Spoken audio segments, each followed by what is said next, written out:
A devoted family man is found murdered along the highway. They smelled something coming from the back of the truck, and there was a blue tarp there. We saw blood that was in that bed liner and immediately discovered it was the torso of an individual. A member of his own family becomes the primary suspect. Something may have been going on in the family that caused this homicide. He has said that he was afraid of him. He has a lot of problems with discipline and stuff. Do you think someone could kill him? Is he capable of doing this? But the investigation reveals the true mastermind is motivated by lust and greed. When we went into the garage, this room was actually set up for some S&M activity. The whole time she's talking to you, you could tell she was hiding things. She was constantly talking about how she wished she died. People are evil, and they will do evil things. She wanted to do whatever she wanted and didn't care who she had to take out along the way.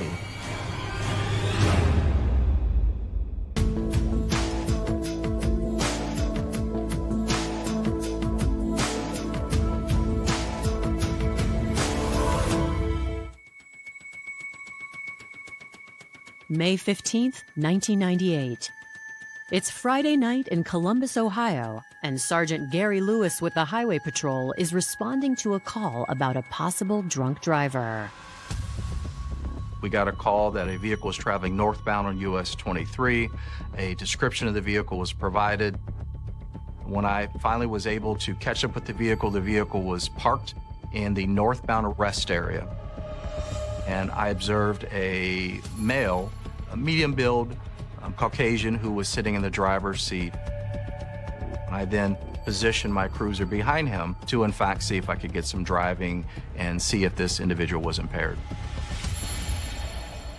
A substantial amount of time had started to take place where he had not departed, but another sergeant had two vehicles that were reported high rates of speed coming southbound on US 23, and they asked for my assistance. So I departed from the northbound rest area. Sergeant Lewis is busy with other calls for the rest of the night, so he is unable to return to the rest stop. 2 days later, on May 17th, another passing trooper finds the truck is still there, but the driver is not. The trooper had noticed that the window was partially down. The vehicle was left unattended. She had then requested another officer to meet with her, which I did.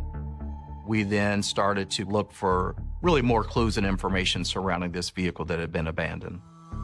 They examined the vehicle, at which time they smelled something coming from the back bed of the truck.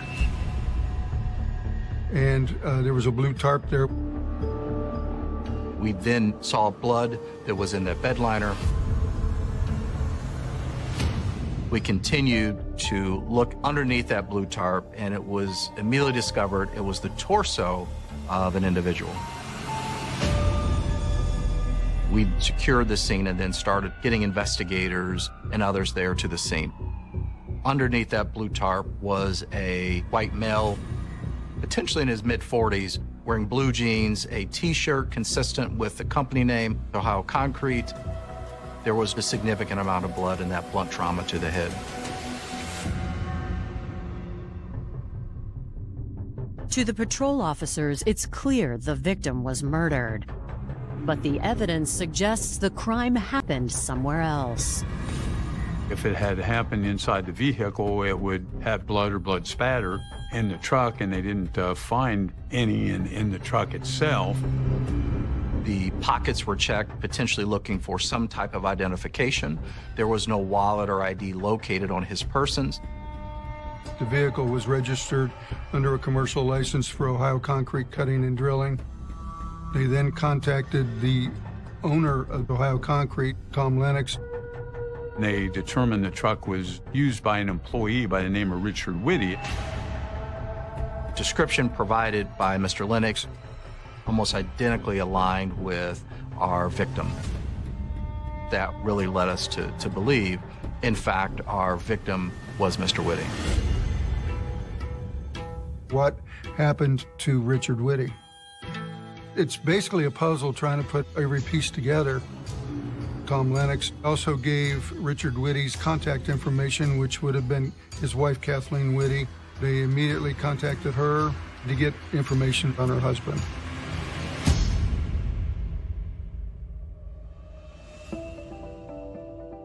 Richard Witte was born on October 29, 1947, in Toledo, Ohio.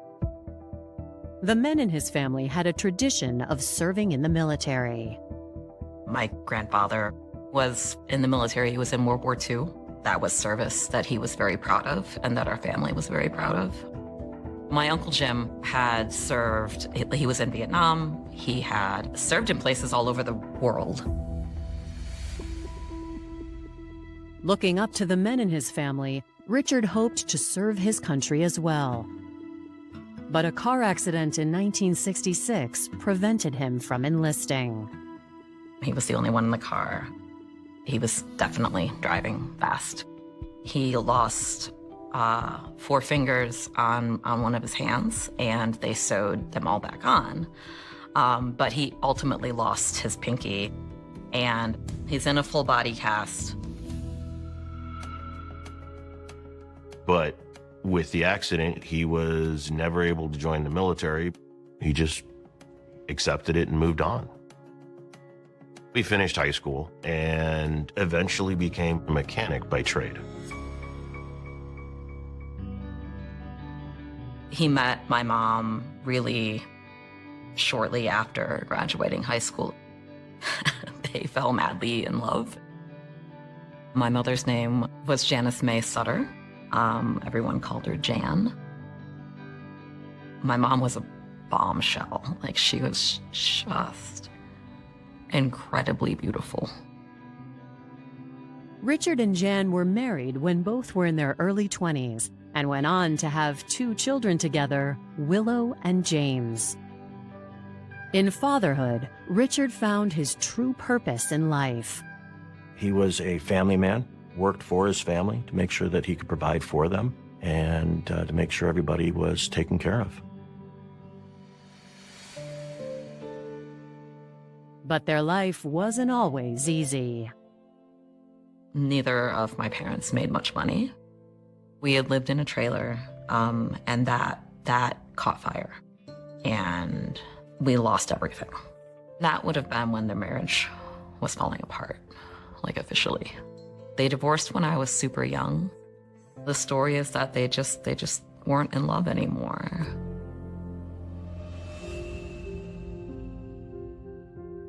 Although his marriage ended in 1979 after 12 years, Richard was a constant presence in his children's lives. And in his early 30s, he got a second chance at love when he met Kathleen Mueller. They met, I know, at a Parents Without Partners event, which was an organization for single parents. And for whatever reason, she found him hilarious. And I mean, he was hilarious. Like Richard, Kathleen was rebuilding her life after a divorce. She had three kids from her first marriage, Angela, Jeremy, and Kevin. The first time I met her, I would have been like 3, 4, and I thought that she was the most beautiful woman I'd ever seen. I absolutely adored her. She was very dynamic. Like, people would meet her and be drawn to her. Richard and Kathleen fell in love and got married in 1981. He adopted all of Kathleen's children, and he treated them like they were his own children. Kathleen and my father, they had a very loving relationship. They were people that were both very invested in, like, being good parents. That was their first identity.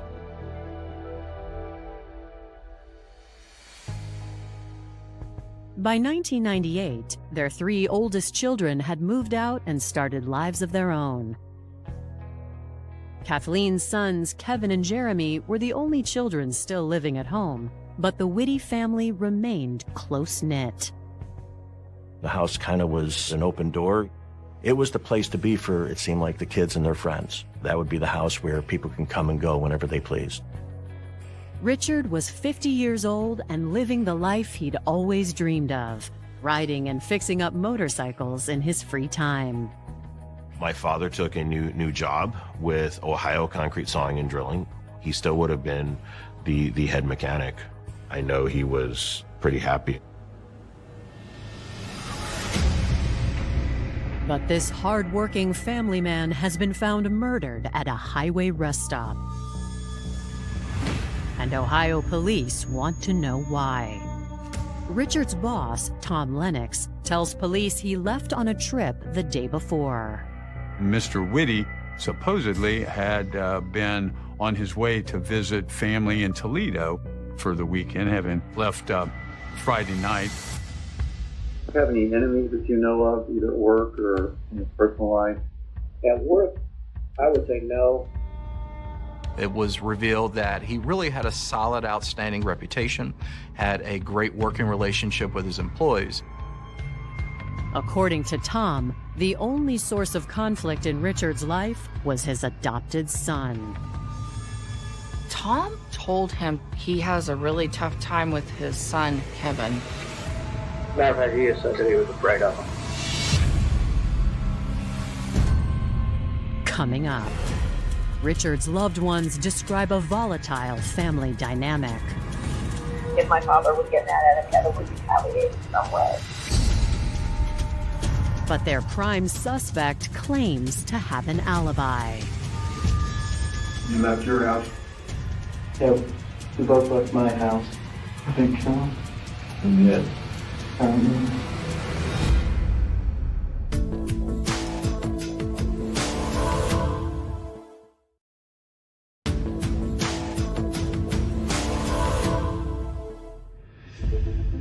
As the first step in their murder investigation, Ohio police pay a visit to Richard Witte's large extended family. But with one of his children named as a potential suspect, they don't tell them what's happened just yet. They go to Richard's home, and there are several individuals there. Kathleen, Kevin, Jeremy, also Kevin's girlfriend, Carrie, Angie, who is a daughter, and her husband, Donnie. Kathleen had been notified by Mr. Lennox that the vehicle had been found early that day when she wanted to know why the truck was there without him. Initially, the Highway Patrol did not tell her that Richard was a victim of potential foul play. They wanted her to come to the Highway Patrol building to not only talk about the red pickup truck, but to also possibly file a missing person report on her husband because she had no idea where he was. Kathleen's response was that her husband was going to visit his mother up in Toledo and that he had left Friday evening, and that's basically all she had known at the time. They said, we need to talk to everyone right now. And they all agreed to go down to the police station and start interviewing. We went downtown, and we were shuffled into a room. I look at the nameplate on the desk, and it was a homicide detective's office. And you're like, okay, now what's going on? A few minutes later, detective walks in, introduces himself. They then do explain that they have found someone and that we'd like us to go to the morgue and take a look. Kevin remains under observation, while Kathleen, Willow, and James are taken to the Franklin County morgue to confirm the identification. We all go into this room. It's me and James and Kathleen and some officers in there, and then there's a body on a gurney. They removed the sheet.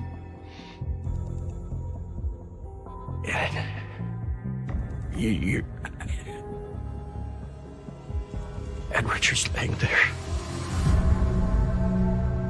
I can remember Kathleen saying, yes, that's him. You know, that's my husband. She lost it.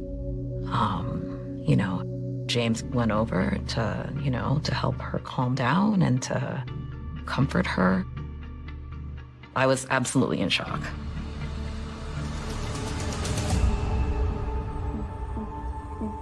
Although Kathleen is grieving, she is able to provide a brief statement. Kathleen basically says that her husband, Richard, was on his way to Toledo to see his mom, that this is something normal that he does quite often. She was with her son, Jeremy, at her daughter Angela's house.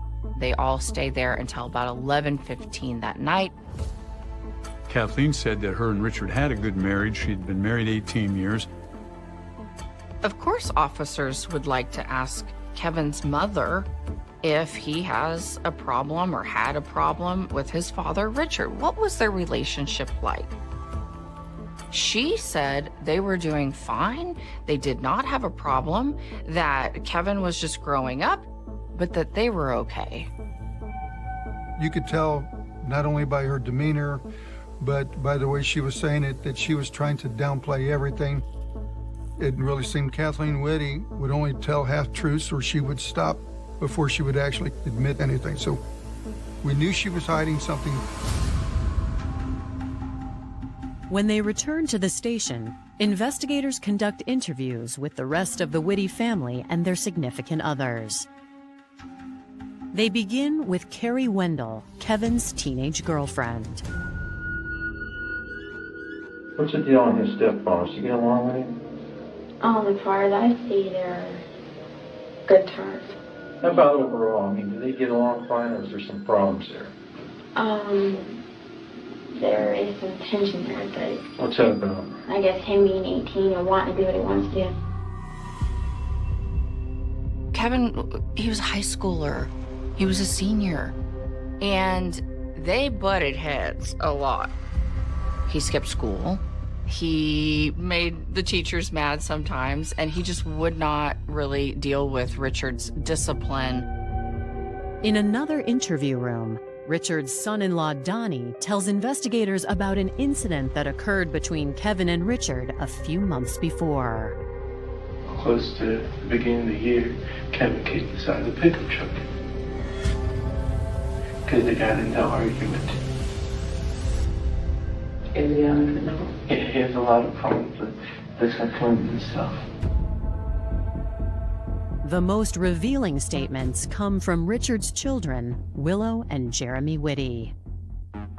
So they've had a lot of physical confrontations? Yes. They don't get along at all. Like if my father would get mad at him, Kevin would retaliate in some way. And there have been instances where Kevin has gotten with Tom, but Kevin, he had become violent. And so ultimately, feeling unsafe from him was the reason that I had moved out. When detectives speak to Jeremy about Kevin's behavior, he shares similar concerns. Jeremy, you think Kevin of something your father and him got into it and he just lost it completely? I mean, is he capable of doing that? Yeah.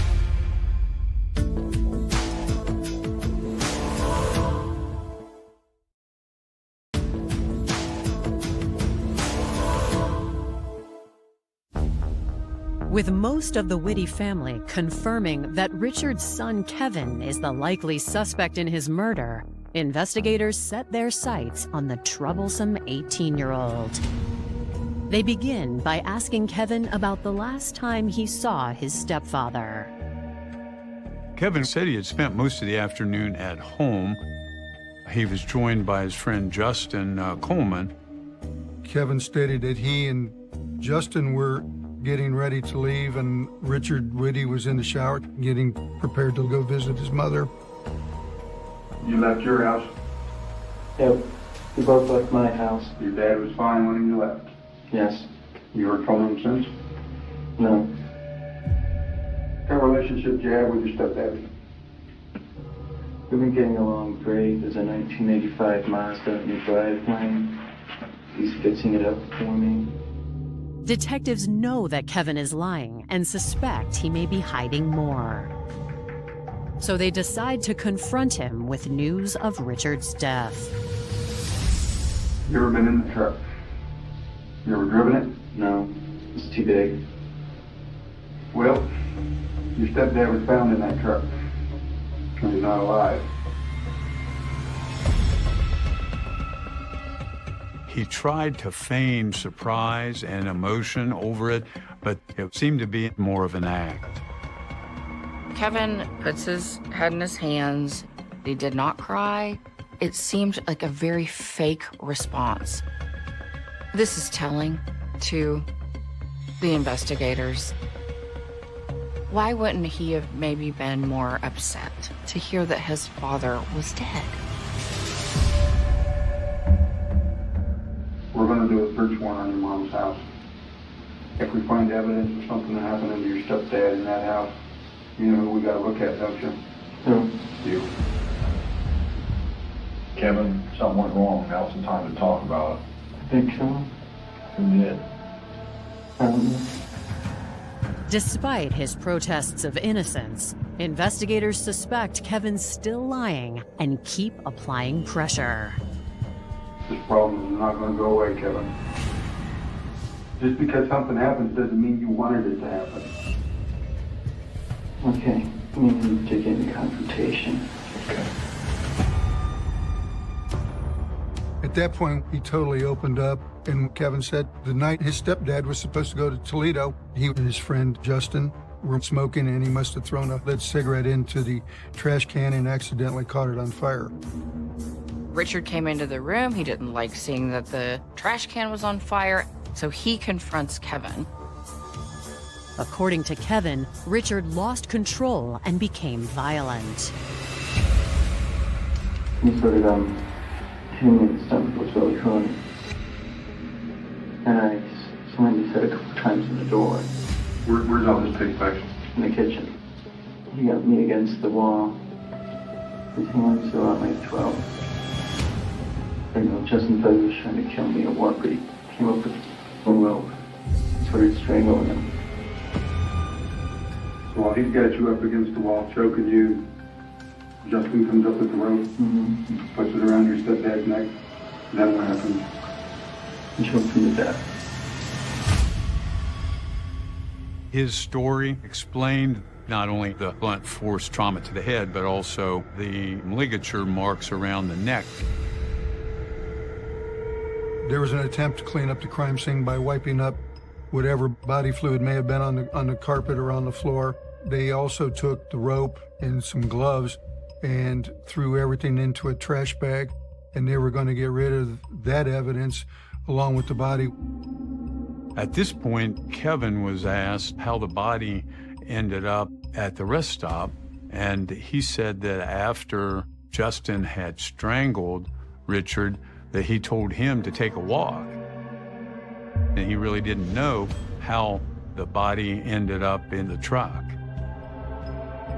Kevin, I mean, we could tell that he was on the right track, but we could tell that there were still some half-truths about what had actually taken place. Investigators request a search warrant for the Witte home. In the meantime, to confirm Kevin's story, they speak with the friend he accused of killing Richard, 17-year-old Justin Coleman. Justin then is approached at his home by the police for a statement. The parents stepped in and they said that he needed to have an attorney present and that he was not willing to talk at this time. Justin might not want to discuss the murder, but to police, the evidence speaks volumes. We did go back up to the rest area in Marion to do more of a search. We were able to locate a black trash bag. It did have some towels, rope, the victim's identification, and some gloves. At that point, you have enough to arrest Justin based on evidence they had at hand, but you don't have enough to go very far with him. Coming up, the mastermind behind the killing is finally revealed. You tell them where to dump the body? No. You're a liar. And their true motive is brought to light. The only way to afford what she wanted was to have him actually murdered.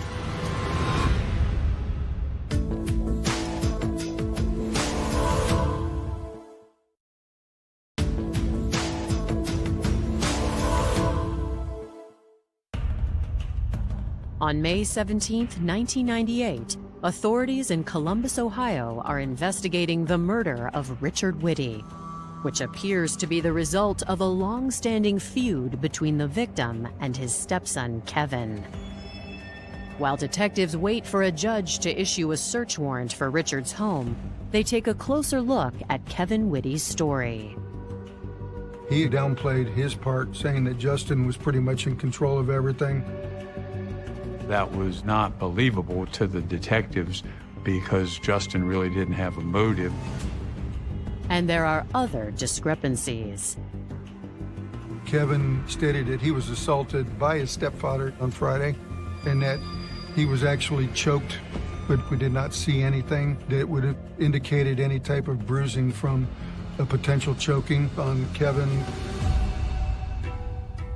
Some parts of Kevin's story also contradict what his mother, Kathleen, had told detectives. Kevin and his mother were very close. She was protective of Kevin. We asked her the condition of the home. She stated that nothing really seemed out of the ordinary. Kathleen hadn't mentioned anything about a fire in the kitchen trash can that damaged the carpet. Detectives wonder if Kevin is lying about the fire or if Kathleen held information back during her interview. When investigators confront her, she is dismissive. She did not mention it to us because she knew that if she had to talk about it, it would probably implicate her son. They continue to push her a little bit, asking certain questions, bringing up certain details that are not quite right. Despite their suspicions, police have little evidence to prove Kevin is lying. Since he doesn't know that, they decide to employ a little deception of their own. Some things have come to light since we talked to you last, okay? Your mom's told us the whole story. Okay. It didn't take long for us to be able to break down Kevin and get the truth about what really was taking place. We did plan on getting rid of him. Kevin did finally admit that his mother, Kathleen, was more involved in the planning stages of this homicide. She was the one that was enticing the kids to actually commit the murder on her behalf so she could get rid of Richard. My mom's had enough of it. She no longer loved him. She wanted a divorce. One reason she didn't get one, she couldn't afford it. Kevin also knew for a fact that he was going to be removed from the house after he graduated from high school.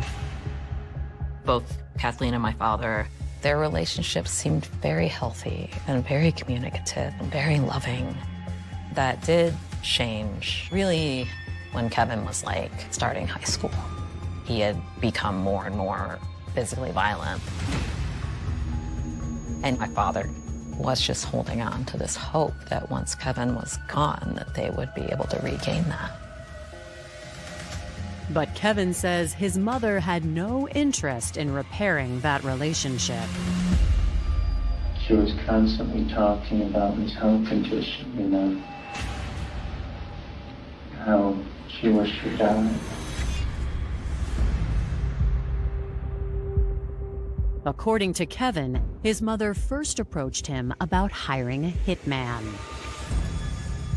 Initially, they were going to hire somebody with a gun, come in and actually shoot and kill Richard, but that plan never materialized. Nobody could find anybody that had a gun that could go in and do that. When that didn't work, Kathleen offered to pay his friend Justin Coleman to help him. Justin and Kevin were good friends. They had talked about different ways of getting rid of Richard Witte in the past. How were you planning on Friday night getting rid of your father then? I was just gonna grab him, and Justin was gonna choke him. And you were able to butt his head into the door a couple times, and that's... I used a frying pan. A frying pan? Was it on the stove or? It was on the counter. Once Richard was incapacitated, Kevin says Justin strangled him and sang a song while he did it. What was he singing? Yeah, Amazing Grace.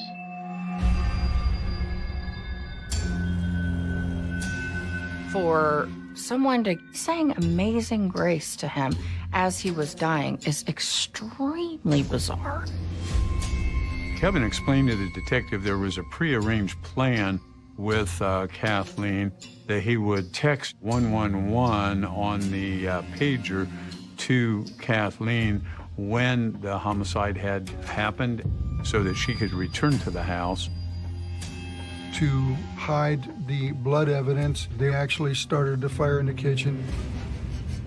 He put Richard in a tarp with Justin, and they put him in the back of the truck. Kathleen had a map so that they knew exactly where to drop the body off.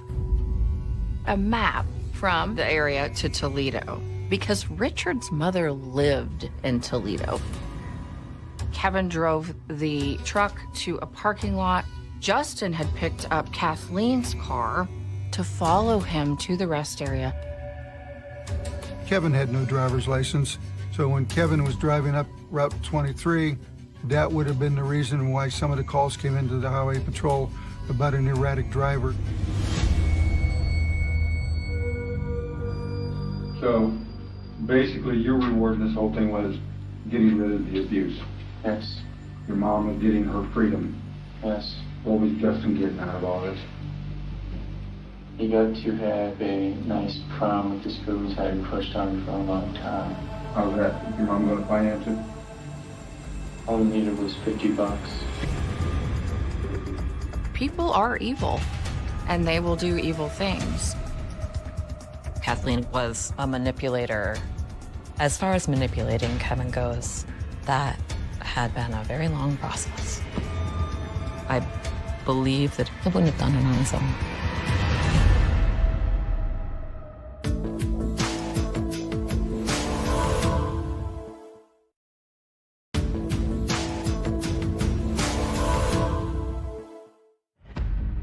When investigators confront Kathleen with the story her son has just told them, she claims it was all a misunderstanding. The detectives told her she was going to be charged with this murder, and she started blaming her son, Kevin, and Justin. I never really thought that anything would happen. But yeah, you went along with the game. That's basically what I thought it was just all talk. All talk.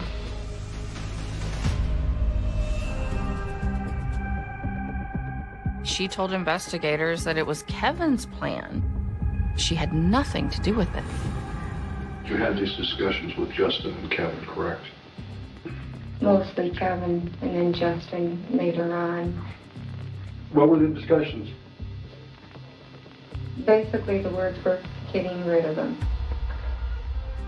Then there were discussions as to how? No, You going to help your son out at all and corroborate what he has to tell us? I know. Have you? And did you tell Justin where to take the body? You're a liar.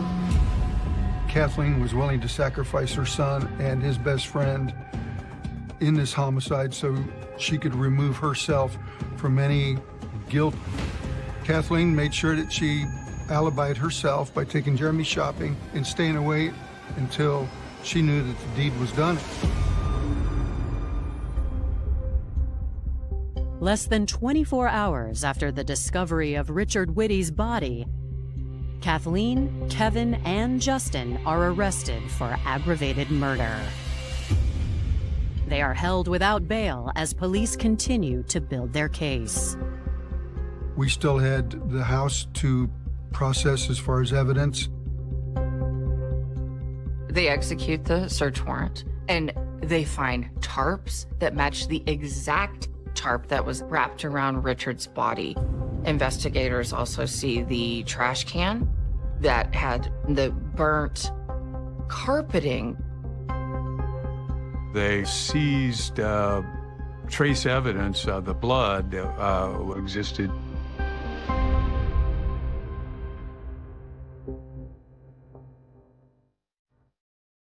The search also reveals something unexpected about Kathleen.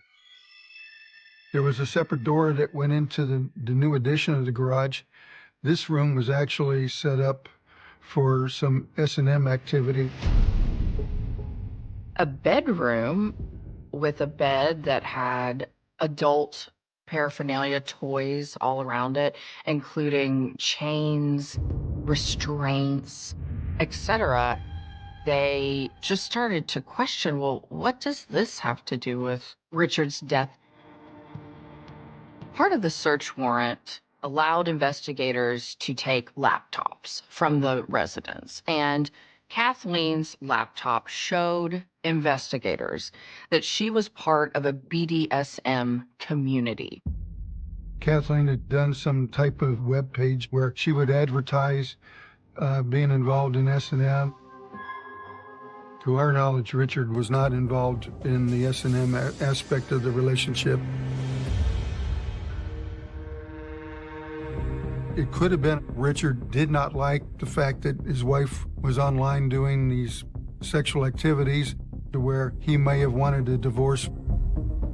I do know that at one time, my father had drafted up divorce papers and threatened her, if things don't improve, these will be filed.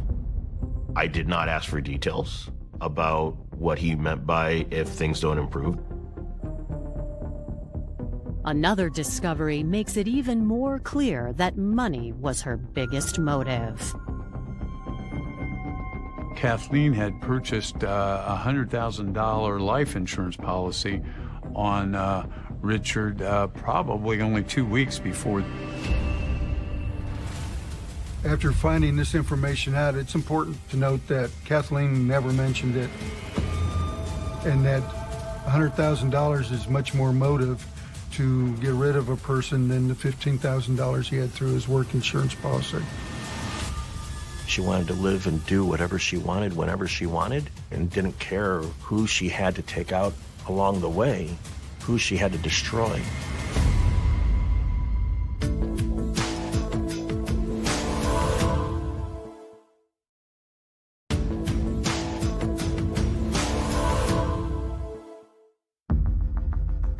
Six months after Kathleen Witte was charged with orchestrating her husband's murder, she shows prosecutors how far she's willing to go to escape accountability. There was a gentleman who was actually in the cell next to Kevin who contacted authorities and said, I have something to tell you. And he let them know that Kathleen and Kevin had been passing letters back and forth using a book. They'd write the letter, fold it carefully, put it in the book, and then have that delivered to this inmate. Well, Kevin didn't know that this inmate was keeping the letters. Have they said anything about how they're plotting to get off on this? No, just that they want to turn the title of Justin. She said, like she said, she's going to stick her name with her.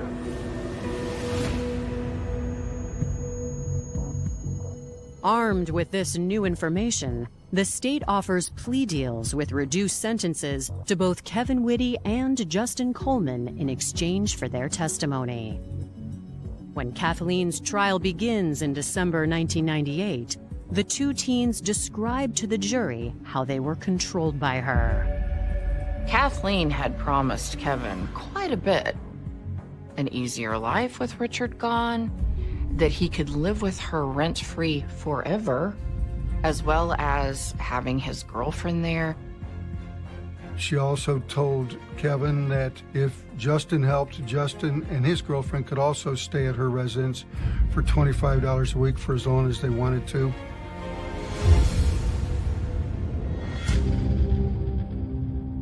Kevin also stated that in conversations after the homicide with Justin, Kathleen had told him that if I didn't love you before, you need to know how much I love you now, and that she actually had what he quoted to Kevin was tears of joy that they were able to actually pull this off. How cold do you have to be to praise a child, a sophomore in high school, that just killed your husband, and be joyous about it?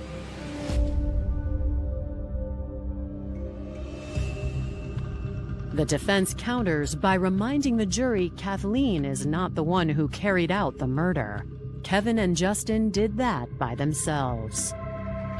She still maintained any talk that they made about killing Richard was a joke, but that's not what the court found.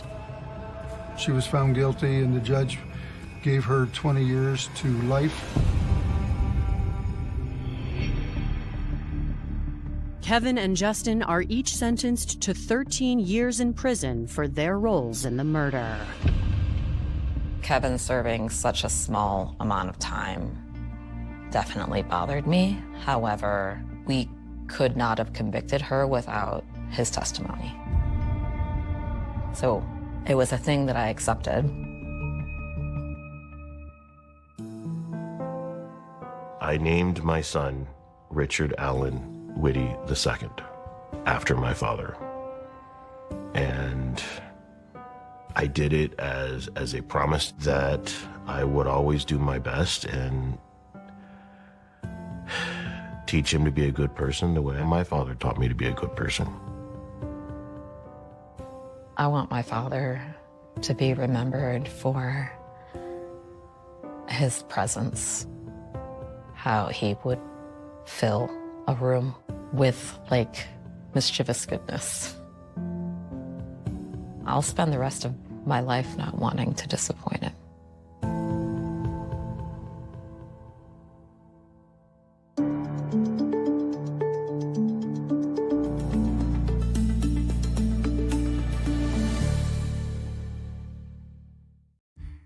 The pursuit of justice often begins on the quiet stretches of ordinary highways, where the mundane tasks of daily law enforcement suddenly collide with the darkest aspects of human nature. In the state of Ohio, during the late spring of the year 1998, one such encounter set off a chain of events that would unravel a complex web of manipulation, greed, and tragedy within a seemingly ordinary family. The case of Richard Witte remains a profound study in the psychological dynamics of domestic betrayal, illustrating how easily the superficial appearance of a harmonious home can mask a calculated plot born of financial ambition and personal disconnect. By exploring this narrative, we can gain valuable insights into the methodologies of criminal investigations, the critical importance of recognizing behavioral anomalies, and the enduring strength of the law enforcement professionals who work tirelessly to bring truth to light. On the night of May 15, 1998, the peaceful routine of the Ohio Highway Patrol was interrupted by a report of an erratic driver. A vehicle was observed traveling northbound along the winding lanes of United States Route 23, prompting concerns that the operator might be driving under the influence of alcohol or suffering a medical emergency. Sergeant Gary Lewis, a dedicated member of the patrol, was dispatched to locate and assess the situation. After a brief search, the sergeant spotted the suspect vehicle, a red pickup truck, parked in a designated northbound rest area. Positioning his cruiser behind the vehicle, the sergeant waited to observe whether the driver would resume travel or show clear signs of impairment. Through the window of the truck, The officer could see a male of medium build sitting quietly in the driver's seat. As the minutes ticked by, the vehicle remained stationary. Before the officer could make direct contact, however, more urgent calls regarding high-speed drivers on the opposite side of the highway required his immediate departure. The demands of public safety pulled the officer away, leaving the red truck parked quietly in the gathering shadows of the night. It was not until 2 days later, on May 17, 1998, that another passing trooper noticed the same red pickup truck still resting in the exact same spot. This prolonged abandonment immediately raised suspicions. Upon closer inspection, the trooper noted that one of the side windows was partially rolled down and the vehicle was completely unoccupied. Seeking assistance to investigate further, the trooper requested another officer to join the scene. Together, they began a methodical examination of the truck, hoping to find registration documents or clues regarding the whereabouts of the driver. As they approached the rear of the vehicle, a distinct and troubling odor emanated from the truck bed. Covered beneath a simple blue tarp was a sight that instantly transformed a routine vehicle check into an active homicide investigation. The officers discovered the torso of an individual, wrapped carefully and hidden from casual view. The scene was immediately secured, and a team of specialized investigators was summoned to meticulously document the evidence.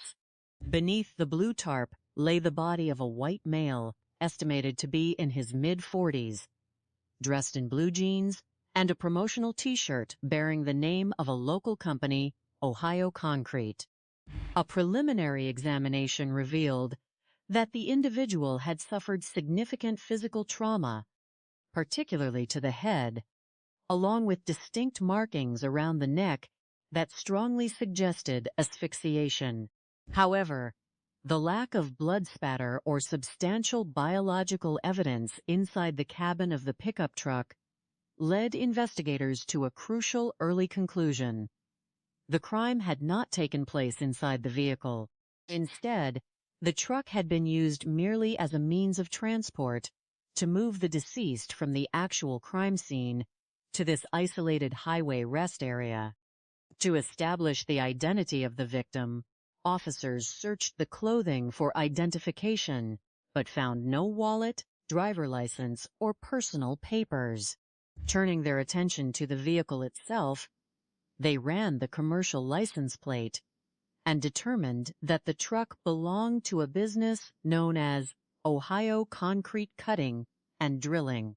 Investigators quickly contacted the owner of the company, Tom Lennox, who provided the pivotal information they needed. Lennox explained that the truck was regularly assigned to one of his trusted employees, a dedicated head mechanic named Richard Witte. The physical description of Richard aligned perfectly with the characteristics of the body found in the truck bed. This realization allowed the police to focus their efforts on understanding who Richard Witte was and who might have wanted to cause him harm. Richard Witte was a man whose life had been defined by hard work, resilience, and a deep devotion to his family. Born in Toledo, Ohio, on October 29, 1947, Richard grew up in a household with a strong tradition of military service. His grandfather had served Kep to Hut Pride during World War II, and his uncle had faced the challenges of the conflict in Vietnam. Inspired by their dedication, Richard had hoped to follow in their footsteps. However, a severe automobile accident in the year 1966 shattered those dreams. The accident left him in a full body cast and resulted in the loss of several fingers, making him ineligible for military service. Rather than allowing this physical setback to define him, Richard adapted with quiet determination. He completed his high school education, developed exceptional skills as a mechanic, and eventually met his first wife, Janice. The couple married in their early 20s and welcomed 2 children, Willow and James, into the world. Although his first marriage ended in divorce in the year 1979 after 12 years together, Richard remained an active, loving father who prioritized his children above all.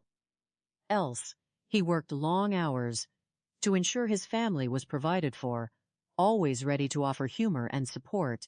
In his early 30s, seeking a second chance at companionship, Richard attended an organization for single parents where he met Kathleen Mueller. Kathleen, who was also rebuilding her life after a divorce, had 3 children of her own, Angela, Jeremy, and Kevin. Richard fell deeply in love with Kathleen, and the two were married in the year 1981. Demonstrating his generous nature, Richard legally adopted Kathleen's 3 children and raised them as his own, creating a blended family of 5 children. By the year 1998, the older children had grown and moved out to establish their own independent lives, leaving only the 2 youngest sons, Kevin and Jeremy, residing in the family home. To the outside world, and even to many members of the extended family, the household seemed warm, welcoming, and open to friends. Richard had recently secured his position at the concrete company, where he enjoyed a reputation as an outstanding, reliable worker who got along exceptionally well with his colleagues. Yet beneath this facade of stability, a volatile domestic dynamic was quietly festering. When investigators spoke with Richard's employer, Tom Lennox, they learned that Richard had recently expressed deep distress regarding his relationship with his adopted son, Kevin, who was then 18 years old. Lennox recalled that Richard had described experiencing a very difficult time managing the young man's behavior, hinting at a growing rift that went far beyond typical teenage rebellion. Armed with this preliminary understanding, investigators sought to interview the family.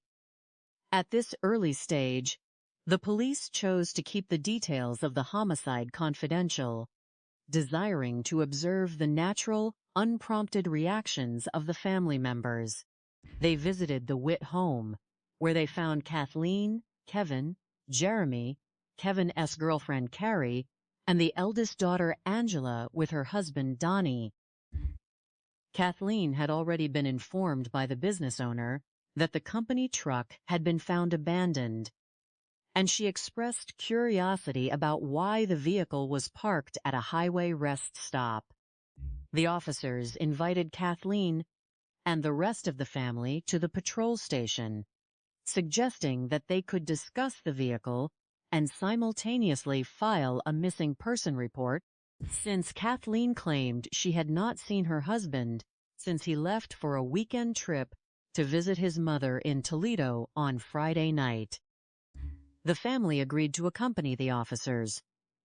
Once at the station, the atmosphere shifted as the investigators gently broke the tragic news and escorted Kathleen, along with Richard's biological children, Willow and James, to the Franklin County morgue to make a formal identification.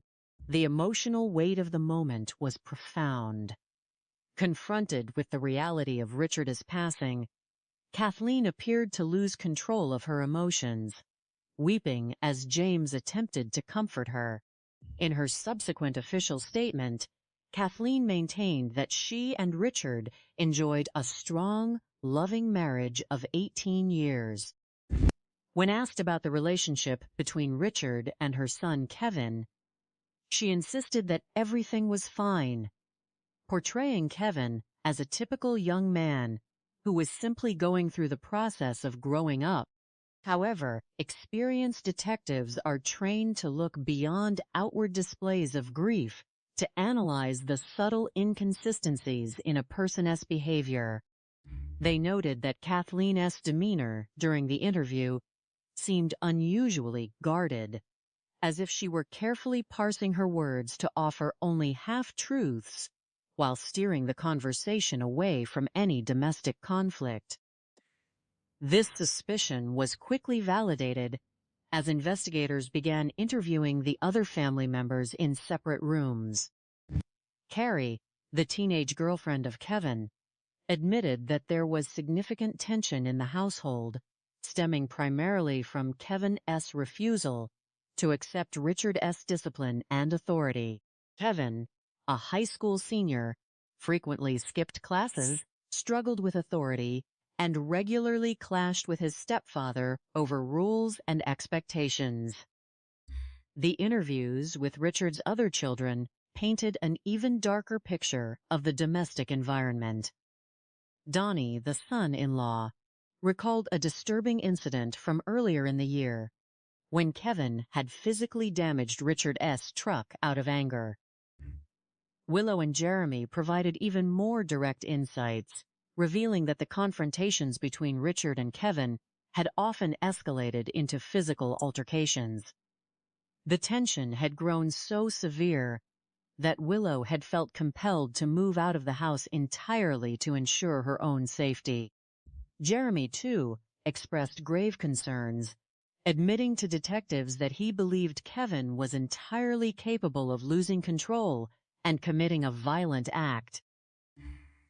With the evidence pointing toward a severe family conflict, investigators focused their attention on 18-year-old Kevin. When first questioned, Kevin attempted to project a calm, cooperative attitude.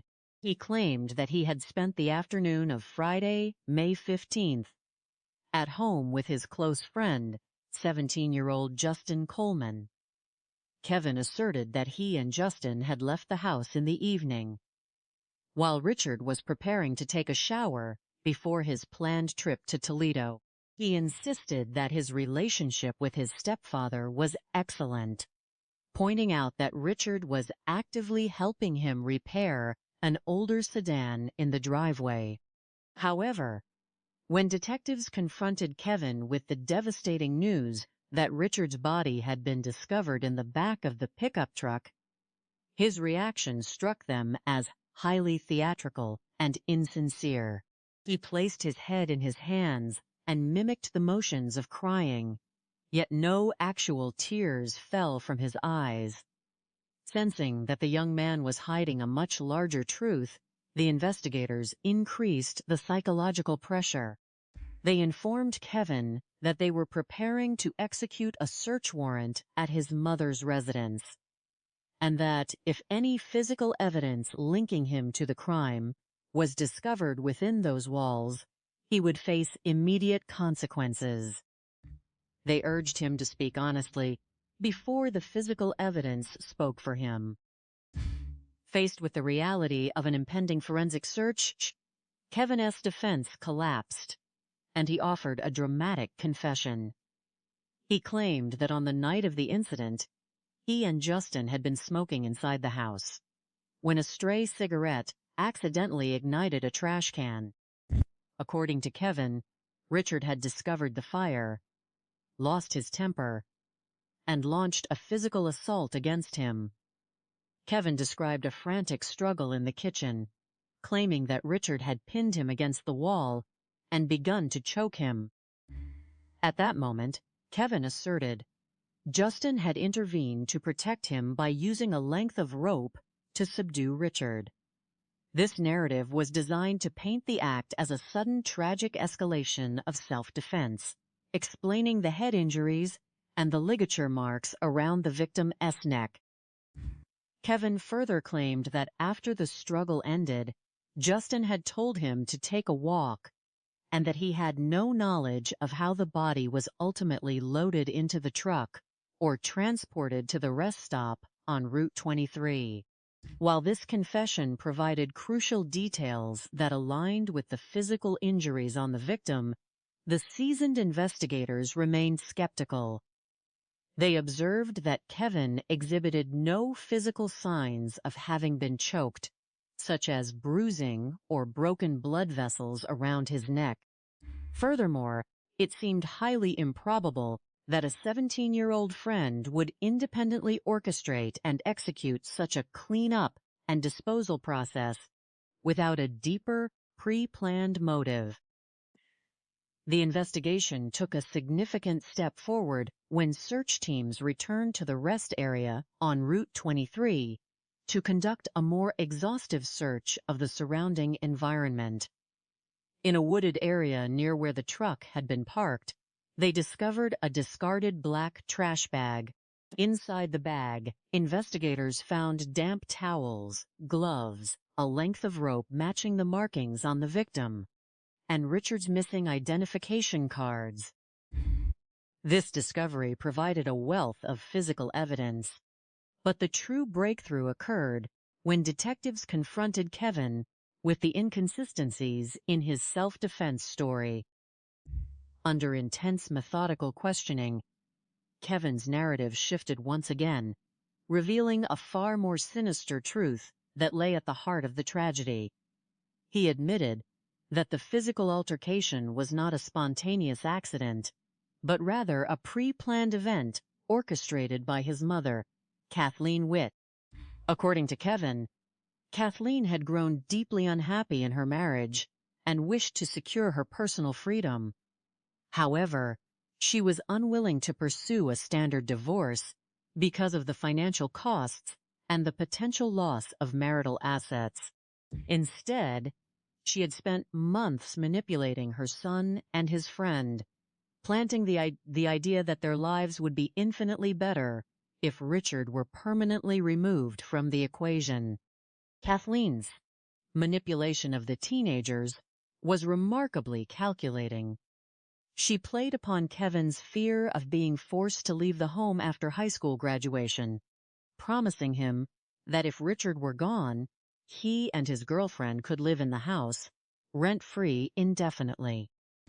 To secure the assistance of 17-year-old Justin Coleman, Kathleen offered a remarkably small incentive, a promise that Justin and his own girlfriend could also reside at the house for a nominal fee of only $25 a week.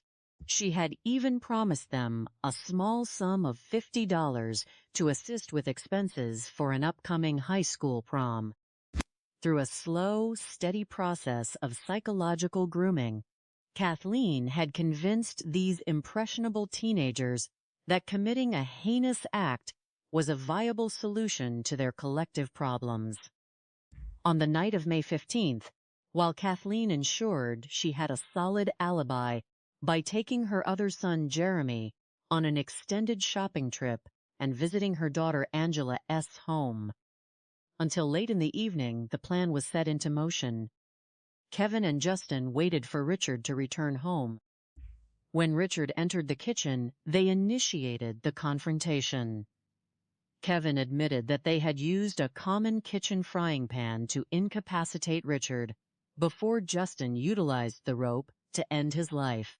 In a detail that shocked even experienced investigators, Kevin recalled that as the act was being committed, Justin quietly sang the lyrics to the hymn Amazing Grace. Once the deed was complete, Kevin sent a prearranged signal to his mother's pager, transmitting the numeric code of 111 to indicate that she could safely return home. Upon her arrival, Kathleen did not react with horror. Instead, she took active charge of the cover-up. She provided the teenagers with a map detailing the route to Toledo, instructing them to transport the body in Richard's company truck and abandon it along the way, thereby creating the illusion that Richard had met with foul play while traveling to visit his mother. To destroy any remaining trace evidence in the kitchen, they intentionally set fire to a trash can to scorch the carpet and explain away any chemical cleaning smells. The logistics of the disposal, however, proved to be the undoing of their plan. Because Kevin did not possess a driver license and had limited experience operating a large commercial vehicle, his erratic driving on Route 23 immediately drew the attention of passing motorists, leading to the initial calls to the highway patrol. Justin had followed behind in Kathleen's personal passenger car to provide a ride home once the truck was abandoned at the rest area. In their haste to flee the scene, they had discarded the highly incriminating trash bag containing the cleaning supplies and Richard S. identification nearby, leaving a direct trail of evidence for the police to find. When detectives confronted Kathleen with her son's detailed confession, she attempted to deflect all responsibility. She claimed that any discussions she had held with the teenagers about getting rid of Richard were merely a joke, a form of idle talk that she never expected they would act upon. She tried to portray herself as an innocent bystander, placing the entirety of the blame on the two teenagers. However, her attempts to distance herself from the crime were quickly dismantled by the physical evidence recovered during the execution of a search warrant at the family residence. Inside the home, investigators located tarps that perfectly matched the material wrapped around Richard S.'s body, along with clear traces of blood that had escaped their cleaning attempts. Furthermore, the search of the property revealed a separate, hidden room within the garage addition. This space had been meticulously arranged with specialized adult paraphernalia, restraints, and equipment, indicating a personal lifestyle that Kathleen had kept hidden from her husband.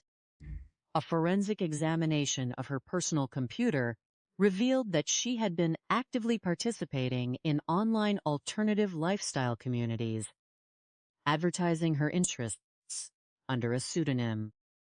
This discovery provided a crucial piece of the psychological puzzle. Investigators learned that Richard had recently discovered his wife's secret online activities and was deeply disapproving of them. He had gone so far as to draft formal divorce papers, threatening to file them if she did not immediately cease her involvement in these activities. This threat of divorce posed a major challenge to Kathleen's lifestyle and financial security. Her financial motives became even more apparent when detectives discovered that just 2 weeks prior to the homicide, Kathleen had quietly taken out a life insurance policy on Richard's life worth $100,000, a sum far greater than the $15,000 policy offered through his employment. The financial incentive of the insurance policy, combined with the desire to avoid a costly divorce and maintain control of the family home, served as the primary drivers for Kathleen's actions. She was willing to exploit the vulnerability of her own son and his teenage friend, sacrificing their futures to secure her own material and personal freedom. As the legal proceedings began, the strength of her influence was further demonstrated when jail officials intercepted letters passed secretly between Kathleen and Kevin through a shared library book. In these letters, she continued to instruct her son on how to alter his testimony to protect her.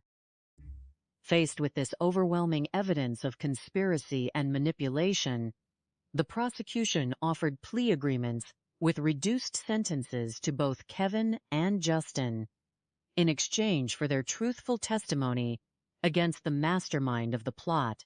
At her trial in December of 1998, the jury heard the harrowing details of how Kathleen had orchestrated the crime, playing on the weaknesses of the teenagers and offering them trivial rewards in exchange for a human life. The defense argued that Kathleen had not physically participated in the act, but the law recognizes that the mind that conceives and directs a crime is just as culpable as the hands that execute it. Kathleen Witte was found guilty of aggravated murder and conspiracy, and she was sentenced to a term of 20 years to life in prison. Kevin and Justin were each sentenced to 13 years for their respective roles in the tragedy. This case offers several profound lessons regarding the nature of domestic crime and the psychological factors that drive individuals to commit such acts. It illustrates how the combination of greed, a lack of empathy, and a desire for absolute personal freedom can lead to the erosion of the most basic human instincts, including the maternal bond. Kathleen's willingness to place her own son in legal and moral jeopardy to achieve her financial goals serves as a stark reminder of the capacity for human selfishness. For families and communities, this tragedy underscores the vital importance of recognizing early warning signs of domestic distress and behavioral changes in young people. The growing hostility between Richard and Kevin, the teenage rebellion, and the isolation of certain family members were all indicators of a system in crisis. Open communication, professional intervention, and a willingness to address conflict directly rather than allowing it to fester can often prevent such tensions from escalating into violence. From an investigative standpoint, the rapid resolution of this case highlights the effectiveness of methodical police work, coordinated efforts, and the strategic use of psychological profiling. By maintaining the confidentiality of the crime scene details early on, investigators were able to observe the natural behavior of the suspects and detect the subtle inconsistencies that ultimately cracked the case. The use of forensic analysis, from tracing the ownership of the commercial vehicle to recovering discarded evidence and analyzing computer records, demonstrates how modern science and traditional detective work combine to ensure that justice is served. Ultimately, the memory of Richard Witte is preserved not by the tragic circumstances of his passing, but by the legacy of love and integrity he left behind with his biological children. His son, who chose to name his own child after his father, carries forward the values of hard work, family devotion, and resilience that Richard exemplified throughout his life. Through their enduring respect and remembrance, the victory of good over evil is realized, ensuring that a life defined by quiet decency is never forgotten. The human psyche is a complex landscape where the brightest virtues of love, dedication, and familial protection can exist alongside the darkest impulses of greed, manipulation, and malice. In the realm of criminology, few phenomena are as tragic and profoundly disturbing as domestic homicides orchestrated by those who have sworn to love and protect. When a devoted family man is found murdered, and the investigation reveals that the true mastermind is motivated by lust and greed, it forces society to look closely at the fragile nature of trust within domestic relationships. These cases, which occur with alarming frequency across communities, often share a common origin in the gradual erosion of moral boundaries and the escalation of interpersonal conflict. To truly understand why such tragic cases occur so frequently, we must analyze the underlying motives, the psychological mechanisms of the perpetrators, and the loopholes they attempt to exploit. By dissecting these dark events, we can draw valuable life lessons to prevent future tragedies and share practical experiences on how law enforcement can track down perpetrators with greater speed and efficiency. At the heart of many domestic crimes lies a toxic combination of financial opportunism and emotional detachment. Often, a perpetrator perceives a spouse or family member not as a human being worthy of respect and love, but as an obstacle to their own desires or as a financial asset to be liquidated. This instrumental view of human life is frequently driven by greed, such as the lure of life insurance payouts or a desire to escape a relationship without the financial burdens of a legal divorce. In many instances, the perpetrator believes that they can maintain a facade of respectability in their community while simultaneously eliminating the source of their dissatisfaction. This duality is a recurring theme in criminal psychology. The individual lives a double life, harbors secrets, and gradually convinces themselves that their path to freedom lies through violence. These cases occur frequently because human beings can be vulnerable to the corrupting influence of entitlement, believing that their personal happiness and material desires outweigh the fundamental right to life of another human being. When combined with a lack of empathy and a belief in one's own intellectual superiority, this mindset creates a dangerous environment where murder is contemplated as a viable solution to personal problems. In tracking down the perpetrators of these highly personal crimes, law enforcement officers must rely on a combination of meticulous physical forensics, digital investigation, and a deep understanding of human behavior. The journey to justice begins at the very first point of contact, which is often a seemingly routine observation. A parked vehicle, a minor traffic report, or an unusual smell can be the thread that, when pulled by an observant officer, unravels an entire conspiracy. Investigators must look past the initial facades presented by family members. When a tragic event occurs, the natural human reaction is grief, confusion, and a desire to help the authorities.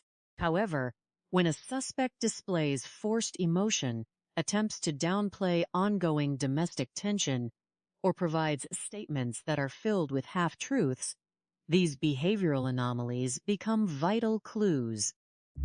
The contrast between genuine grief and a calculated performance is often the first major indicator that something is amiss within the household. Police officers are trained to notice these subtle behavioral shifts, such as an individual who tries to direct the focus of the investigation away from themselves, or who feigns ignorance about obvious signs of domestic discord. Furthermore, physical evidence remains the cornerstone of any successful prosecution, especially when perpetrators attempt to cover their tracks. In their haste and panic, even the most calculating criminals leave behind trace evidence that tells the true story of what occurred. The physical realities of a crime scene cannot be easily erased. Blood spatters, carpet burns from attempts to incinerate evidence, discarded cleaning materials, and the presence of tools used to transport a victim are all silent witnesses to the truth.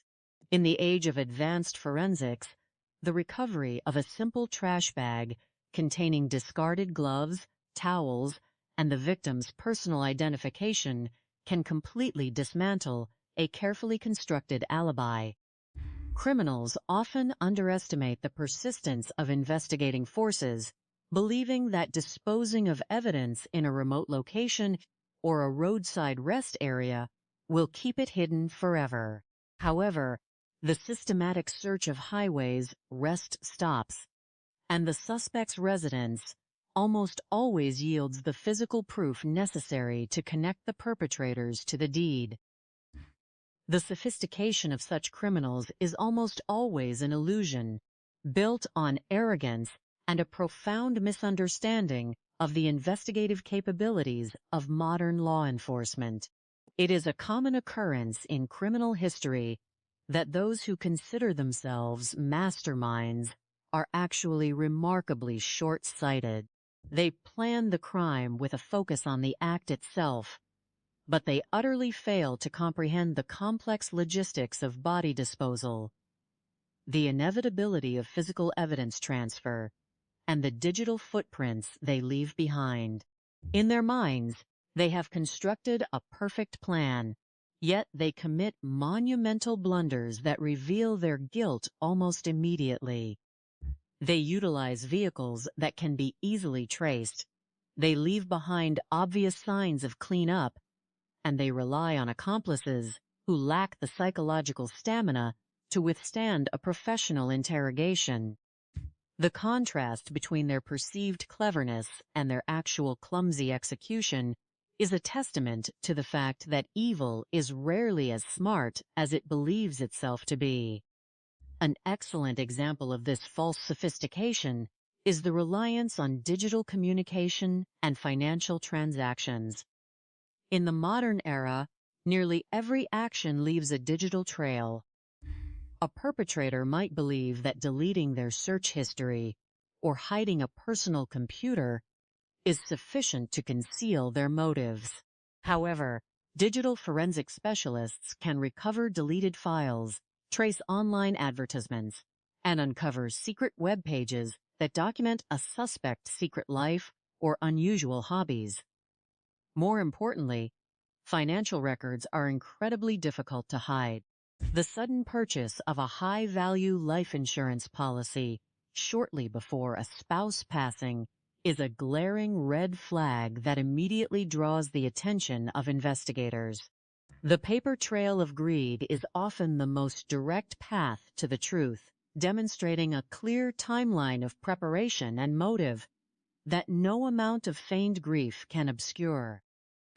From these tragic cases, society must draw profound life lessons to protect families and communities.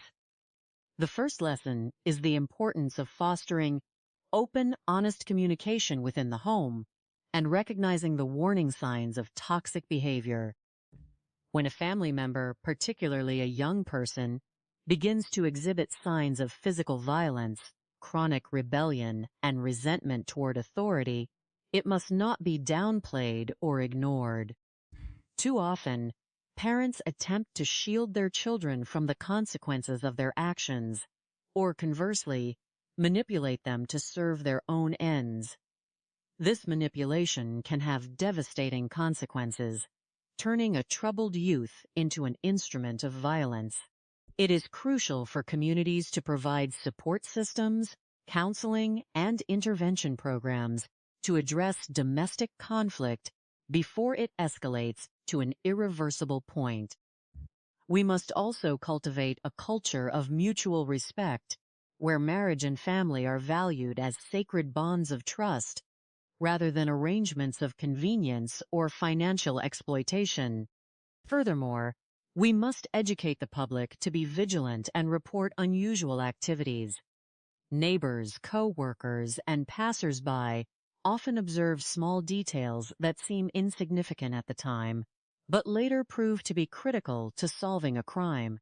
An erratic driver on a highway, an abandoned vehicle at a rest stop, or a strange scent coming from a parked truck are all situations that warrant immediate attention. By encouraging a community-oriented approach to safety, we can ensure that potential crimes are intercepted early and victims are brought home to their loved ones. Education on the reality of domestic violence and emotional manipulation is also essential. Individuals who find themselves in toxic or abusive relationships must be empowered to seek help and legal separation, understanding that there are resources available to support them and that violence is never a solution. To assist law enforcement in catching perpetrators faster, several valuable experiences can be shared from the annals of criminal investigation. First, the speed of the initial response is paramount. When a vehicle is reported abandoned under suspicious circumstances, immediate coordination between highway patrol officers, local detectives, and forensic units can prevent the degradation of evidence. Establishing a rapid response protocol for unattended vehicles can lead to the quick discovery of victims and the preservation of crucial trace evidence before it is exposed to the elements. Additionally, the integration of multi-agency cooperation is vital. Crimes often cross jurisdictional boundaries, with a homicide occurring in one city and the evidence being discarded in another. Seamless communication and data sharing between state patrols, county sheriffs, and municipal police departments ensure that no piece of the puzzle is lost. Another key experience is the strategic use of suspect interrogation techniques. When dealing with multiple suspects or co-conspirators, investigators can leverage the psychological pressure of isolation and the presentation of physical evidence. Criminal partnerships are built on a foundation of mutual self-interest, which quickly crumbles under the weight of a serious criminal charge. By identifying the weakest link in a conspiracy, often a younger or less committed accomplice, and presenting them with the undeniable realities of their situation, detectives can secure truthful confessions that implicate the true masterminds. Interrogators must remain patient, allowing suspects to construct their false narratives and then systematically dismantling those stories. Vikep, ite, hot verified facts. This process of psychological deconstruction is highly effective in breaking through defenses and revealing the truth.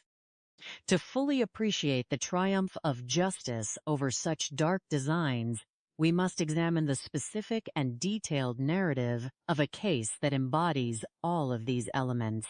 This is the story of a devoted family man, a complex web of domestic deception, and the relentless pursuit of truth by the dedicated members of law enforcement in the state of Ohio during the late 90s.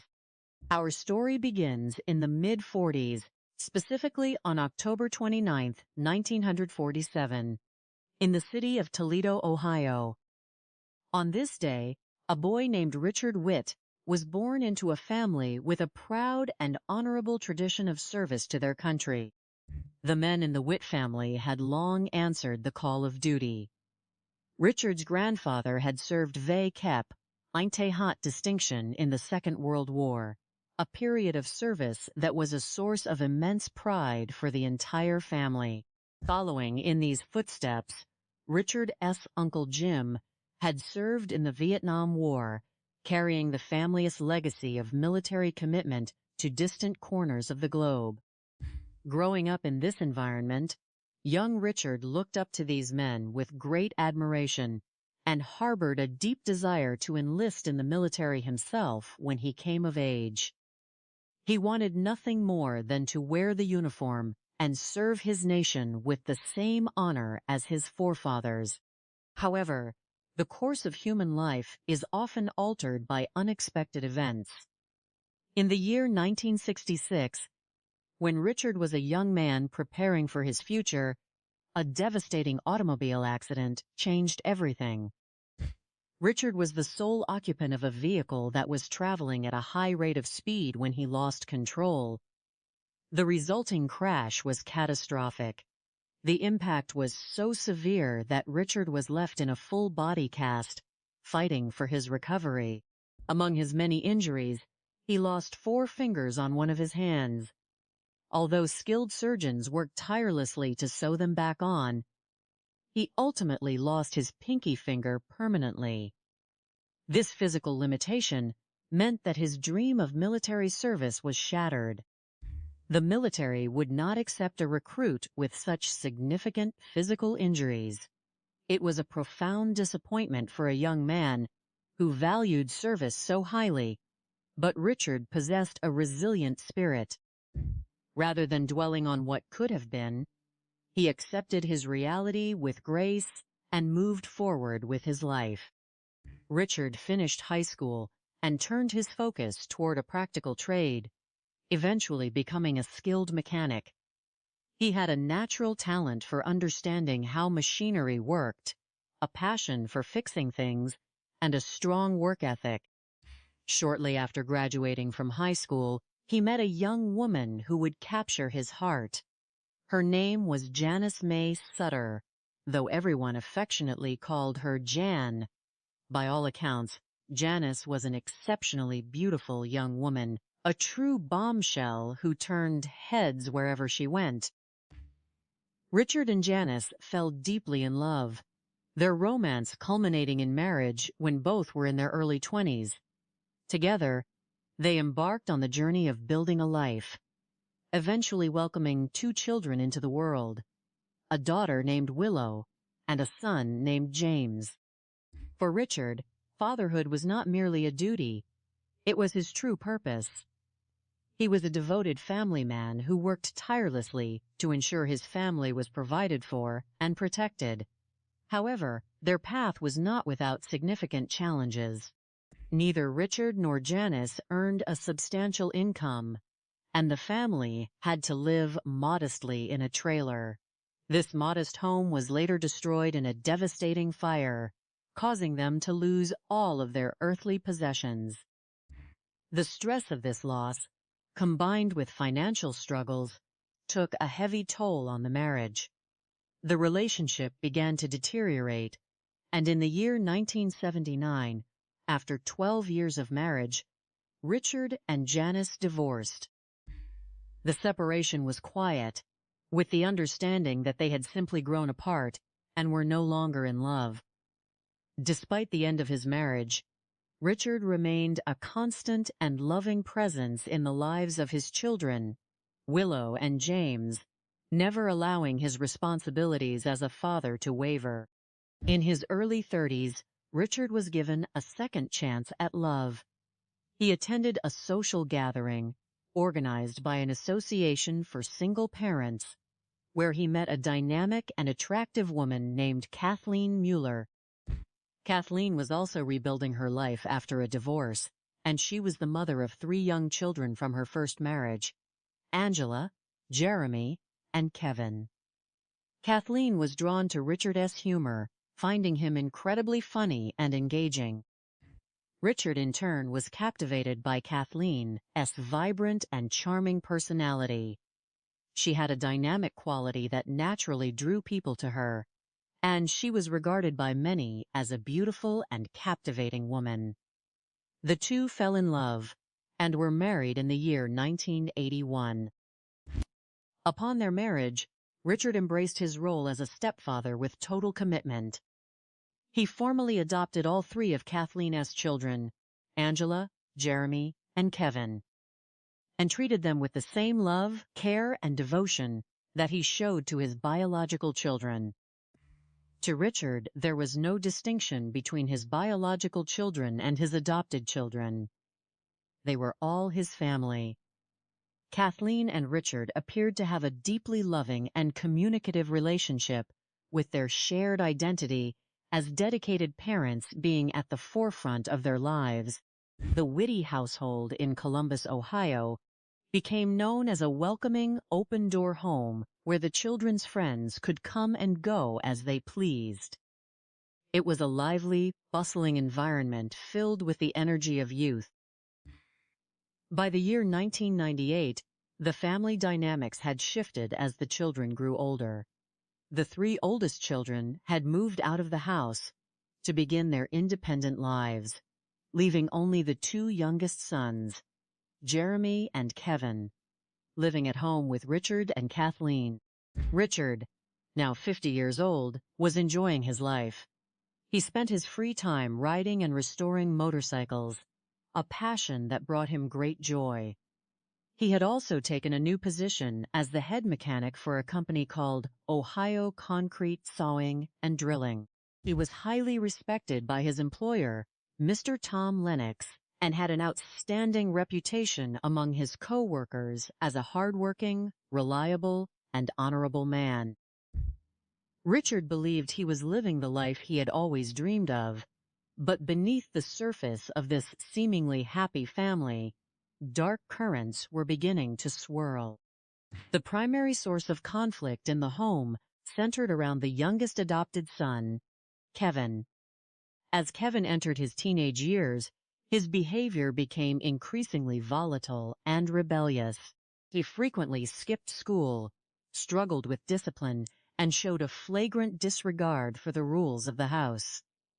Richard, who valued discipline and hard work, tried to guide the young man. But his efforts were met avec intense resistance and hostility. Whenever Richard attempted to discipline Kevin, the teenager would retaliate. The tension between the stepfather and stepson grew so severe that it occasionally resulted in physical confrontations. The environment became so unstable that Jeremy, Kevin's brother, eventually moved out of the house, because he felt unsafe due to Kevin S.'s violent outbursts. Richard S.'s biological daughter, Willow, also observed this volatile dynamic and worried for her father's safety. Despite the growing storm within his home, Richard remained hopeful. He believed that once Kevin graduated from Hot School, and moved out of the house, the peace and harmony he shared with Kathleen would be restored. He was willing to endure the temporary hardship for the sake of his family's future. What Richard did not convey was that the woman he loved, the wife he had supported for 18 years, had completely detached herself from their marriage. Kathleen had grown tired of her life with Richard. She wanted her freedom, but she was unwilling to face the financial consequences of a divorce, which she believed she could not afford. Instead, she began to harbor dark thoughts of a more permanent and profitable solution. On Friday night, May 15, 1998, a sequence of events began that would expose this domestic nightmare to the world. It was a rainy evening when Sergeant Gary Lewis of the Ohio Highway Patrol received a dispatch regarding an erratic driver traveling northbound on United States Route 23. A description of the vehicle was provided to the officer. Sergeant Lewis began to patrol the highway, searching for the suspect vehicle. He eventually located the truck parked in a northbound rest area in Marion County, Ohio. Upon approaching the vehicle, Sergeant Lewis observed a Caucasian male of medium build sitting in the driver's seat. To assess whether the driver was impaired, the sergeant positioned his patrol cruiser behind the truck, waiting to see if the driver would attempt to pull back onto the highway. A substantial amount of time passed, and the truck remained stationary.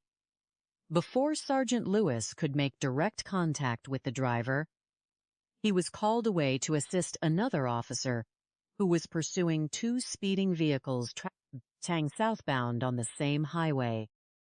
Because the emergency required his immediate assistance, Sergeant Lewis departed the rest area, intending to return later. However, the demands of a busy Friday night shift kept him occupied with other calls, and he was unable to return to the parked truck.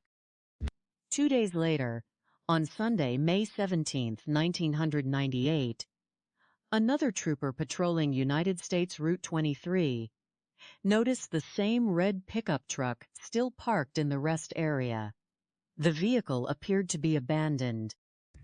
The trooper observed that the driver's side window was partially rolled down, and there was no driver in sight.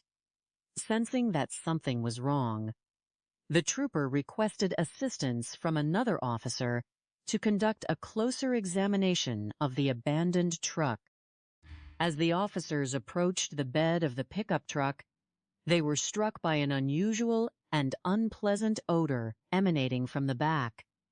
The bed of the truck was lined with a black bed liner, and a blue tarp lay across the bottom. Upon lifting the edge of the blue tarp, the officers made a horrifying discovery. Beneath the plastic sheeting lay the torso of an individual. The officers immediately secured the area, transforming the quiet highway rest stop into an active crime scene, and summoned homicide investigators and forensic specialists to the location. The victim was a white male, estimated to be in his mid-40s, dressed in blue jeans and a short-sleeved T-shirt bearing the logo of Ohio Concrete. A preliminary examination revealed that the victim had suffered significant trauma to the head, and there was a substantial amount of blood beneath the tarp. However, the investigators quickly noted a critical detail. There was no blood or spatter inside the cab of the truck. This physical evidence suggested that the actual violence had occurred elsewhere, and the vehicle had merely been used to transport the body to the rest stop. The victim's pockets were searched for identification, but no wallet or personal papers were found. To identify the victim and the owner of the vehicle, investigators ran the truck S license plate, which revealed that it was registered under a commercial license to Ohio Concrete Cutting and Drilling. The detectives contacted the owner of the business, Mr. Tom Lennox. Mr. Lennox confirmed that the truck was assigned to his head mechanic, Richard Witte. When the detectives described the physical characteristics of the victim, including the missing pinky finger, Mr. Lennox confirmed that the description matched Richard Witte perfectly. He provided the investigators with Richard's home address and the contact information for his wife, Kathleen Witte. The highway patrol officers immediately set out to contact Kathleen, hoping to gather information regarding her husband's whereabouts and to break the tragic news. When they arrived at the Witte residence, they found a house filled with family members. Present at the home were Kathleen, her sons Jeremy and Kevin, Kevin S.'s girlfriend Carrie Wendell, and Kathleen S.'s daughter Angela, along with her husband Donnie. Kathleen informed the officers that Mr. Lennox had already contacted her to let her know that the company truck had been found abandoned. She expressed concern and wanted to know why the vehicle was at the rest stop without her husband. At this early stage of the investigation, the officers chose not to reveal that a body had been discovered in the back of the truck. Instead, they requested that Kathleen and the other family members accompany them to the Highway Patrol headquarters. They explained that they needed to gather details to file a missing person report and to understand why the truck was left unattended. The family agreed to go to the station for interviews. Upon arriving at the headquarters, the family members were separated and placed in different interview rooms. Kathleen was interviewed first. She told the detectives that her husband had left on Friday evening to visit his mother in Toledo, a trip she claimed he made frequently. She stated that she had spent Friday evening with her son Jeremy at her daughter Angela's house, staying there until approximately 11:15 in the evening. Kathleen insisted that she and Richard had a strong, loving marriage of 18 years, and that there were no major issues between them. However, the experienced investigators noticed several subtle inconsistencies in Kathleen's demeanor. She seemed unusually calm, and her answers felt rehearsed. When asked about the relationship between Richard and her son Kevin, Kathleen downplayed any tension, claiming that they got along fine and that Kevin was simply going through the normal phases of growing up. Her attempt to present a picture of domestic harmony contradicted the information the detectives would soon gather from other family members. In another interview room, detectives spoke with Carrie Wendell, Kevin's teenage girlfriend. When asked about the dynamic between Kevin and his stepfather, Carrie admitted that there was significant tension in the household.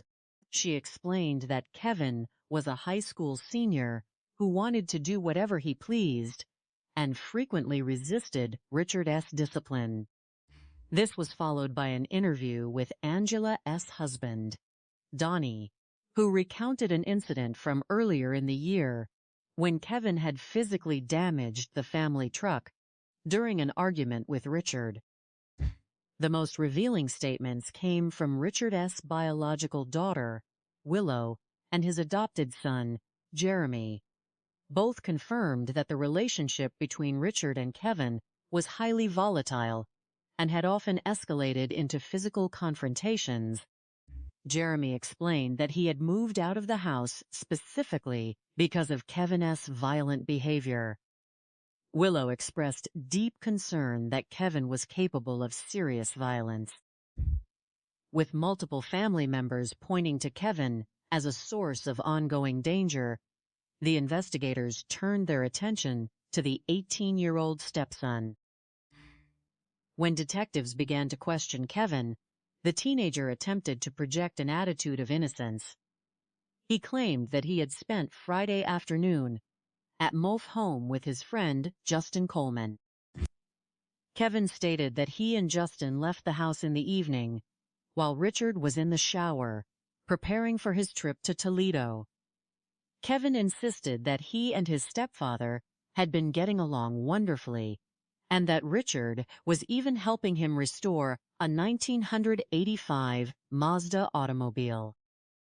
The detectives decided to confront Kevin with the reality of the situation. They informed him that his stepfather's body had been found in the back of the company truck and that he was no longer alive. Kevin's reaction was highly suspicious. He placed his head in his hands and attempted to appear devastated, but he did not shed any tears. To the experienced investigators, it was a superficial and unconvincing display of grief. The detectives pressed further, informing Kevin that they were preparing to execute a search warrant at his Mother Seth's house.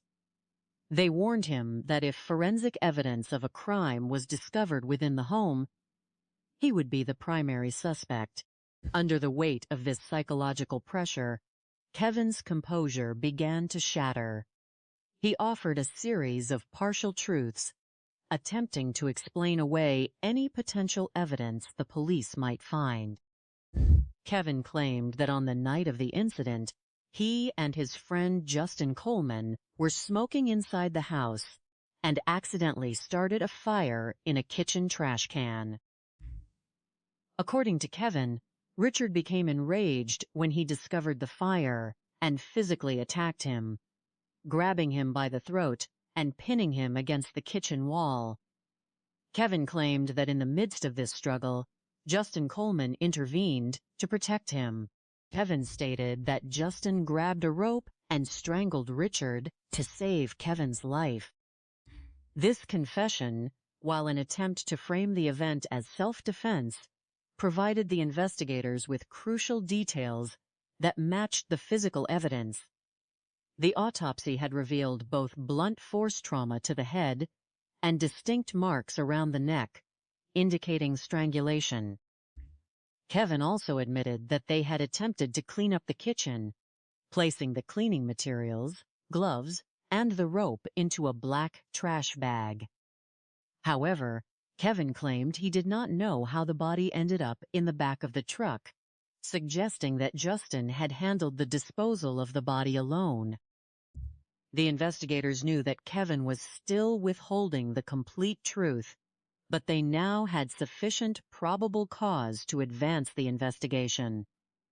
They secured a search warrant for the Witte residence and also sought out Justin Coleman, the 17-year-old friend implicated by Kevin. When detectives approached Justin at his home, his parents immediately intervened, refusing to allow their son to speak without an attorney present. Meanwhile, a search of the rest area on United States Route 23 yielded a critical piece of evidence. In a nearby wooded area, officers recovered a black trash bag matching the description of the one used in the cleanup. Inside the bag, they discovered blood-stained towels, gloves, the rope used in the crime, and Richard Witte's personal identification card. This discovery provided a direct physical link between the crime scene at the house and the disposal site on the highway. With the search warrant in hand, forensic teams entered the Witte home. They immediately located the kitchen trash can and noted that a section of the kitchen carpet had been burned and cut away, consistent with Kevin's story of a fire. They also found traces of blood that had survived the rushed cleanup attempt. However, the most significant breakthrough in the case came from a deeper analysis of the family's internal communications and a second, more intensive interrogation of Kevin. The detectives pointed out the glaring logical loopholes in Kevin's self-defense story. Justin Coleman had no personal motive to murder Richard Witte. He was merely a friend of the stepson. Furthermore, There were no physical marks or bruising on Kevin's neck to support his claim that he had been violently choked by his stepfather. The investigators suggested to Kevin that he was being used as a shield by someone else, someone who had orchestrated the entire event. Under this intense scrutiny, Kevin completely broke down and revealed the true mastermind behind the crime: his mother, Kathleen Witte.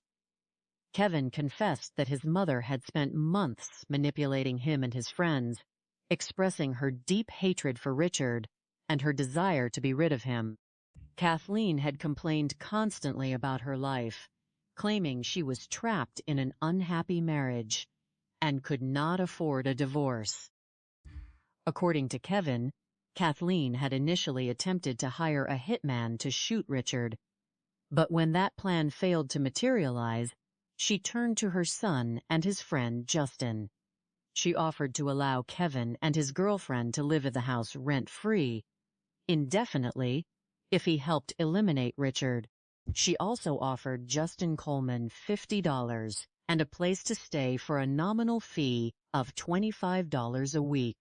Kevin detailed the prearranged plan for the night of the murder. Kathleen had arranged an alibi for herself by taking her other son, Jeremy, on an extended shopping trip and visiting her daughter, Angela's home. She instructed Kevin to send a specific code, 111, to her pager once the deed was done, signaling that it was safe for her to return. Kathleen had also provided the teenagers with a map detailing the route to Toledo, instructing them to leave the body and the truck along United States Route 23, to make it appear as though Richard had been attacked while traveling to visit his mother. Following this plan, Kevin and Justin had confronted Richard in the kitchen. After Richard was incapacitated, Justin had strangled him while singing a religious hymn. The two teenagers then wrapped the body in a blue tarp, placed it in the bed of the company truck, and Kevin drove the vehicle northbound. Because Kevin did not possess a driver's license and was driving under immense stress, his erratic driving caught the attention of other motorists, leading to the initial call received by Sergeant Lewis. Justin followed Kevin in Kathleen's car to provide a ride back after the truck was abandoned at the rest stop. When detectives confronted Kathleen with her son's full confession, she immediately attempted to distance herself from the crime. She claimed that any discussions about harming her husband were merely jokes, and that she never believed the boys would actually carry out the act. She attempted to place the entire blame on Kevin and Justin, presenting herself as an innocent bystander who was unaware of their violent intentions. Her willingness to sacrifice her own son to save herself was a shocking display of self-preservation that disgusted the investigators. The search of the Witte residence also revealed unexpected secrets about Kathleen's private life. Investigators discovered a separate door in the garage that led to a newly constructed addition. This room was elaborately furnished with specialized adult equipment, restraints, chains, and alternative lifestyle paraphernalia. A forensic examination of Kathleen's personal computer revealed that she was actively involved in an online adult community, operating a personal web page where she advertised her services and alternative interests. This discovery provided a powerful motive for the crime. It became clear that Richard had discovered his wife's secret activities and disapproved of them. He had drafted divorce papers and threatened to file them if her behavior did not change. For Kathleen, a divorce meant financial ruin and the exposure of her secret life to her community.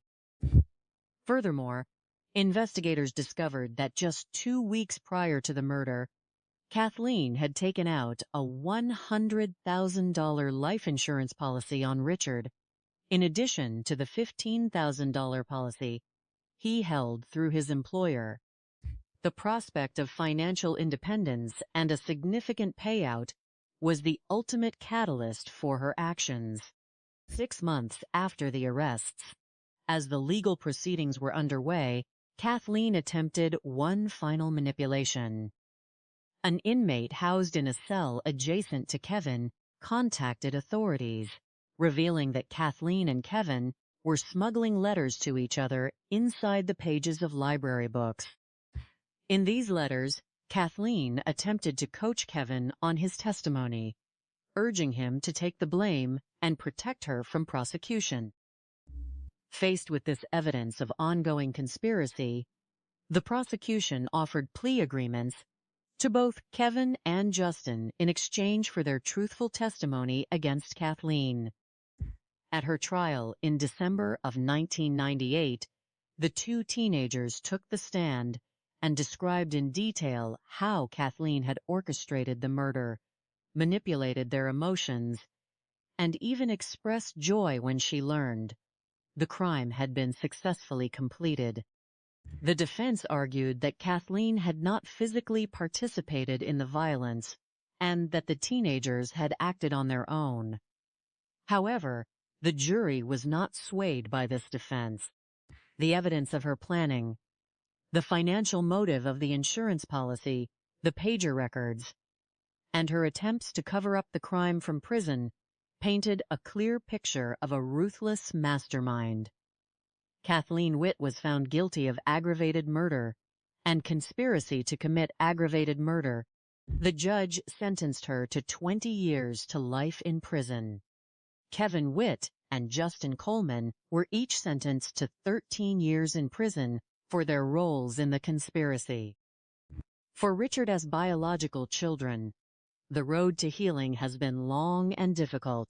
His son, James, chose to honor his father's memory by naming his own son Richard Allen Witte II, promising to raise him with the same values of hard work, kindness, and devotion that his father had instilled in him. The legacy of Richard Witte is not defined by the tragic circumstances of his death, but by the love he gave to his family, his resilient spirit in the face of physical adversity, and the enduring respect of those who knew him. The ultimate victory of good over evil in this case serves as a powerful reminder of the relentless nature of justice.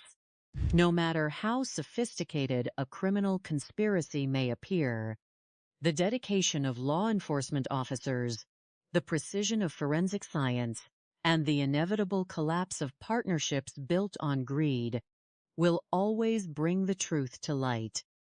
By remaining vigilant, fostering strong family values, and supporting the efforts of our justice system, we can work together to prevent such tragedies and ensure that our communities remain safe and just for all. The sanctity of the family is often regarded as the ultimate foundation of human society, a safe haven where individuals can find unconditional love, support, and protection from the harsh realities of the outer world. We tend to view danger as an external threat, imagining that the perils of life lurk in dark, unfamiliar alleyways, or are perpetrated by strangers with malicious intent. However, the history of criminology is tragically replete, vakep tehat, instances where the greatest danger came from within the very household meant to provide comfort and security. The devastating collapse of domestic harmony, driven by the corrupting influences of human greed and personal selfishness, represents one of the most profound betrayals imaginable. When those who are bound by duty, law, and affection turn against their own, the moral fabric of a community is deeply shaken. To understand why such tragic cases occur with alarming frequency, one must delve into the complex psychological dynamics of domestic manipulation, the gradual erosion of moral boundaries, and the toxic combinations of financial desperation and personal entitlement. Many individuals, when faced with marital discord, financial strain, or personal dissatisfaction, find themselves unwilling to undertake the difficult, honest, and mature processes of legal resolution, such as counseling, mediation, or formal divorce. Instead, they choose to harbor secret resentments, allowing their minds to be poisoned by the illusion that a violent, sudden elimination of their partner is a viable shortcut to freedom and material gain. This dangerous delusion is often exacerbated by a lack of empathy, a profound sense of self-centered entitlement, and the erroneous belief that they can orchestrate a perfect crime to deceive the authorities. The tragic story of Richard Witte serves as a poignant and sobering reminder of how an honest, hard-working individual can become the unsuspecting target of the very people he sought to protect and support. Born on October 29 in the year 1947 in Toledo, Ohio, Richard grew up with a deep appreciation for the values of duty, resilience, and quiet dignity. The men in his family possessed a proud tradition of military service, with his grandfather having served honorably in World War II and his uncle having served in the Vietnam War. Richard admired this legacy of patriotism and aspired to follow in their footsteps, hoping to dedicate a portion of his youth to serving his country. However, fate intervened in the year 1966, when a severe single-vehicle automobile accident altered the course of his life. The crash left him with extensive physical trauma, including a full body cast and the loss of his pinky finger after a complex medical attempt to save his hand. These physical limitations permanently closed the door to military enlistment, a disappointment that Richard accepted with quiet grace.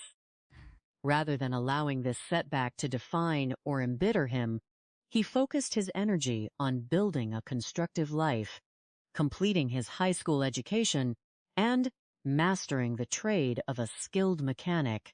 His natural affinity for mechanics and his strong work ethic allowed him to build a solid reputation as a reliable and capable professional. Shortly after high school, he met Janice May Sutter, a beautiful young woman whom everyone affectionately called Jan.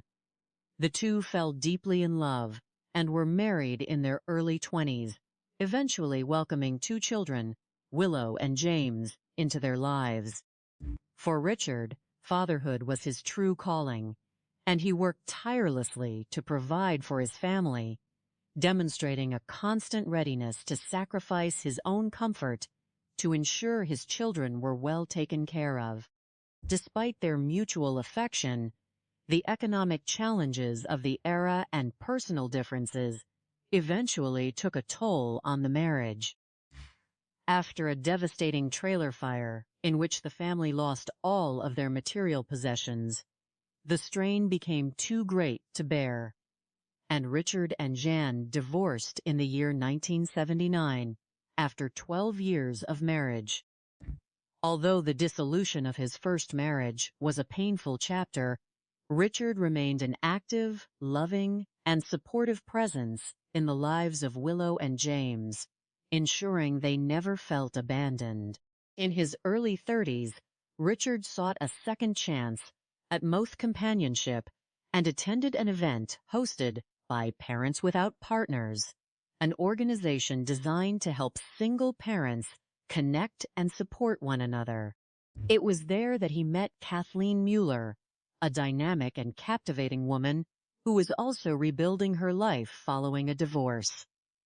Kathleen had 3 children from her previous marriage, named Angela, Jeremy, and Kevin. Richard was drawn to Kathleen's magnetic personality and quick wit, while Kathleen found his sense of humor and warm demeanor deeply appealing. The two fell in love and were married in the year 1981. Demonstrating his profound capacity for love and commitment, Richard adopted all 3 of Kathleen's children, raising them alongside his own and treating them with the same care, dedication, and generosity that he showed to Willow and James. For many years, the household seemed to embody the ideals of a supportive, blended family. The Witte home was known as a welcoming place where the children and their friends could gather, creating an atmosphere of warmth and open hospitality. Richard worked hard as a head mechanic, eventually taking a position with Ohio Concrete Sawing and Drilling, where he was highly respected by his employer, Tom Lennox, and his colleagues for his outstanding work ethic and pleasant demeanor. By the year 1998, the three older children had moved out to establish independent lives, leaving only Kathleen's younger sons, Kevin and Jeremy, residing in the family home. To the casual observer, Richard was living a content and fulfilling life, spending his spare time repairing and riding motorcycles, and looking forward to a peaceful future. However, beneath this tranquil surface, a dark and insidious dynamic was developing within the household, driven by a growing resentment and a manipulative division that would ultimately culminate in an unspeakable tragedy. The catalyst for the unraveling of the family structure was the increasingly volatile relationship between Richard and his adopted son, Kevin. As Kevin entered his late teenage years, he struggled significantly with discipline, school attendance, and respect for parental authority. Richard, holding traditional values of hard work, accountability, and respect, attempted to instill these principles in Kevin, which led to frequent and intense confrontations. Rather than accepting guidance, Kevin responded with defiance and occasional acts of retaliation, such as physically damaging property, including a family vehicle. This behavior created a tense and uncomfortable environment, causing some family members, including Willow, to eventually move out of the home to escape the volatile atmosphere. Despite the growing friction, Richard remained hopeful that once Kevin graduated from hot school and transitioned into adulthood, the domestic tension would subside, allowing him and Kathleen to enjoy a quiet, harmonious life together. What Richard did not realize was that his wife, Kathleen, did not share this vision of the future. Behind her outward display of marital devotion, Kathleen had grown increasingly detached from the marriage and resentful of her husband. She harbored a desire for a lifestyle free from financial constraints and the responsibilities of her current domestic life. However, rather than seeking a standard legal divorce, which she believed she could not afford due to the potential division of assets and the loss of financial security, she began to contemplate a far more sinister solution. Kathleen was also secretly involved in an online alternative lifestyle community, maintaining a private web page dedicated to unconventional adult activities and interacting with individuals who shared these interests. This secret life, which took place in a specially modified room in the family garage, was a source of significant personal significance to her, and she feared that if Richard discovered the full extent of her activities, he would proceed with divorce actions that he had already begun to draft. Faced with the prospect of financial loss and the exposure of her private activities, Kathleen's thoughts turned toward the permanent elimination of her husband. Rather than committing the act herself, Kathleen chose to employ a highly manipulative strategy, leveraging her close relationship with her son Kevin to carry out her plans. Kevin, who felt alienated by his stepfather's disciplinary efforts, was highly susceptible to his mother's influence. Kathleen systematically nurtured Kevin's resentment, portraying Richard as an abusive and oppressive figure, and convincing the teenager that their lives would be infinitely better without him. She painted a picture of a prosperous future where they would be free from Richard's authority, promising Kevin that he could reside in the home rent-free indefinitely with his girlfriend, Carrie Wendell, and that his friend, Justin Coleman, could also live there for a nominal fee. To further entice them, Kathleen sought to recruit 17-year-old Justin Coleman, offering him financial compensation and a place to stay in exchange for his assistance in eliminating Richard. The teenagers, lacking the maturity to comprehend the gravity of their actions and completely dominated by Kathleen S.'s psychological manipulation, agreed to participate in the conspiracy. The opportunity to execute their plan arose on the evening of Friday, May 15th, in the year 1998. Richard was preparing to embark on a weekend trip to Toledo to visit his mother, a routine journey that he made frequently. While Richard was in the shower preparing for his departure, Kevin and Justin were waiting in the home, having finalized the details of their plan under Kathleen's guidance to ensure she had a plausible alibi.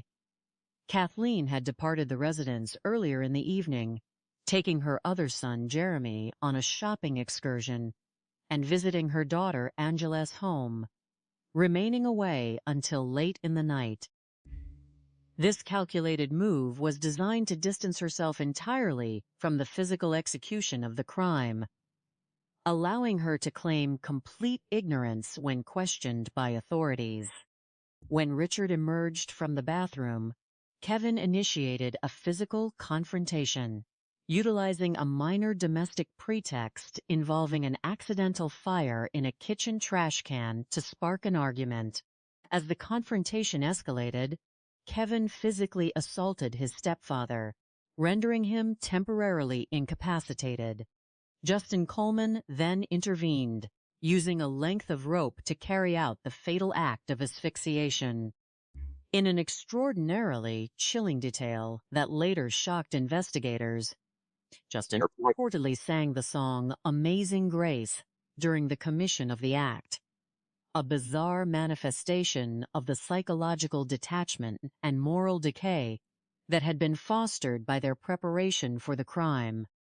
Once the tragic act was completed, the teenagers set about attempting to conceal the evidence.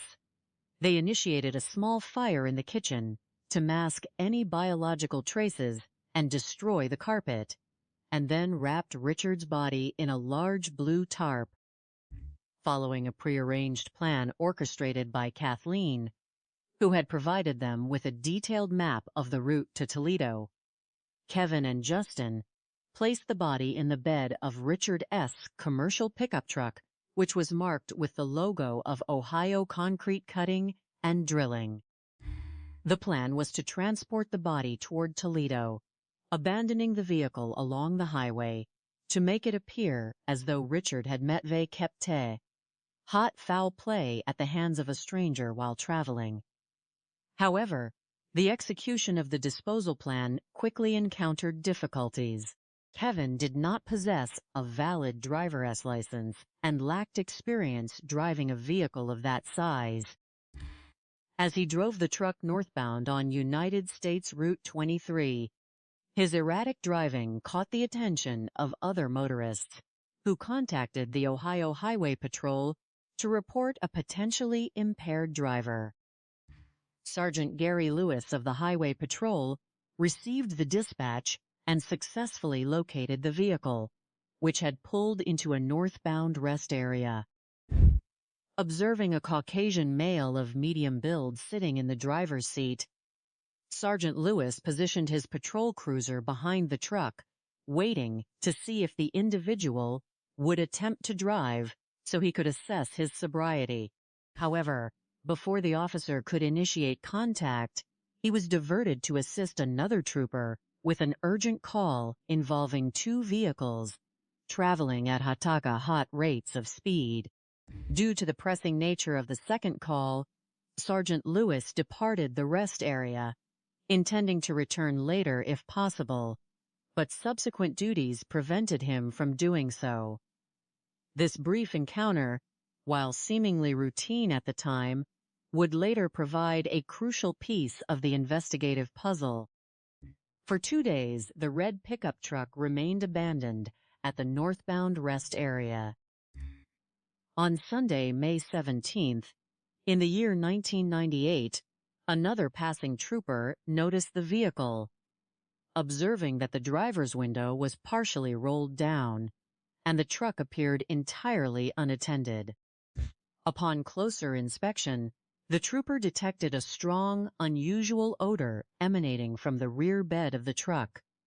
Underneath a blue tarp located in the truck bed, the officer discovered blood on the bed liner and immediately uncovered the torso of a deceased individual.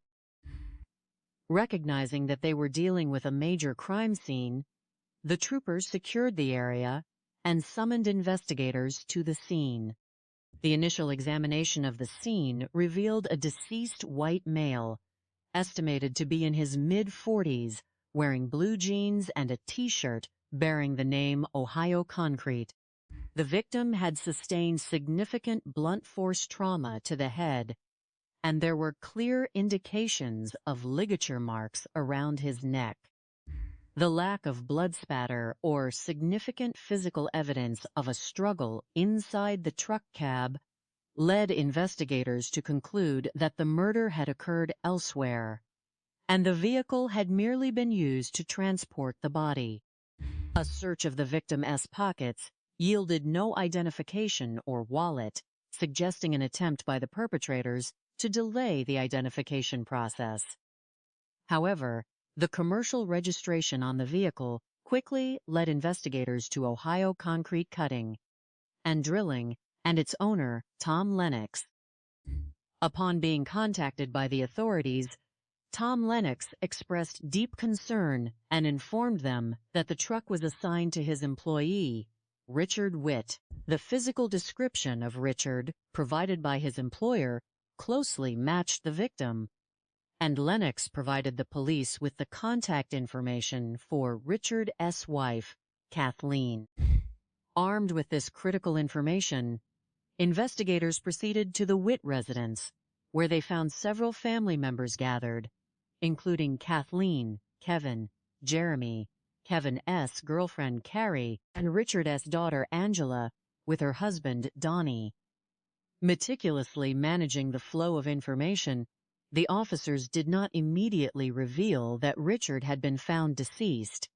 Instead, they focused on the abandoned truck and suggested that Kathleen accompany them to the highway patrol post to provide information for a missing person report, as she claimed to have no knowledge of her husband's whereabouts since he departed for Toledo on Friday evening. Kathleen agreed to go to the station, and the rest of the family members were also requested to participate in interviews to help establish a timeline of Richard's activities. Once at the station, the family was informed of the tragic discovery, and Kathleen, along with Richard's biological children Willow and James, was taken to the Franklin County morgue, where they officially identified the body. While Kathleen displayed an intense emotional reaction, investigators trained in behavioral analysis noted that her grief seemed performative and lacked genuine depth. During her initial statement, she claimed that her marriage to Richard was highly supportive and stable, and she downplayed any potential conflict between Richard and her son Kevin, asserting that their relationship was fine and that Kevin was merely experiencing normal teenage growing pains. However, as investigators conducted separate, simultaneous interviews with other family members, a far more complex and troubling picture began to emerge.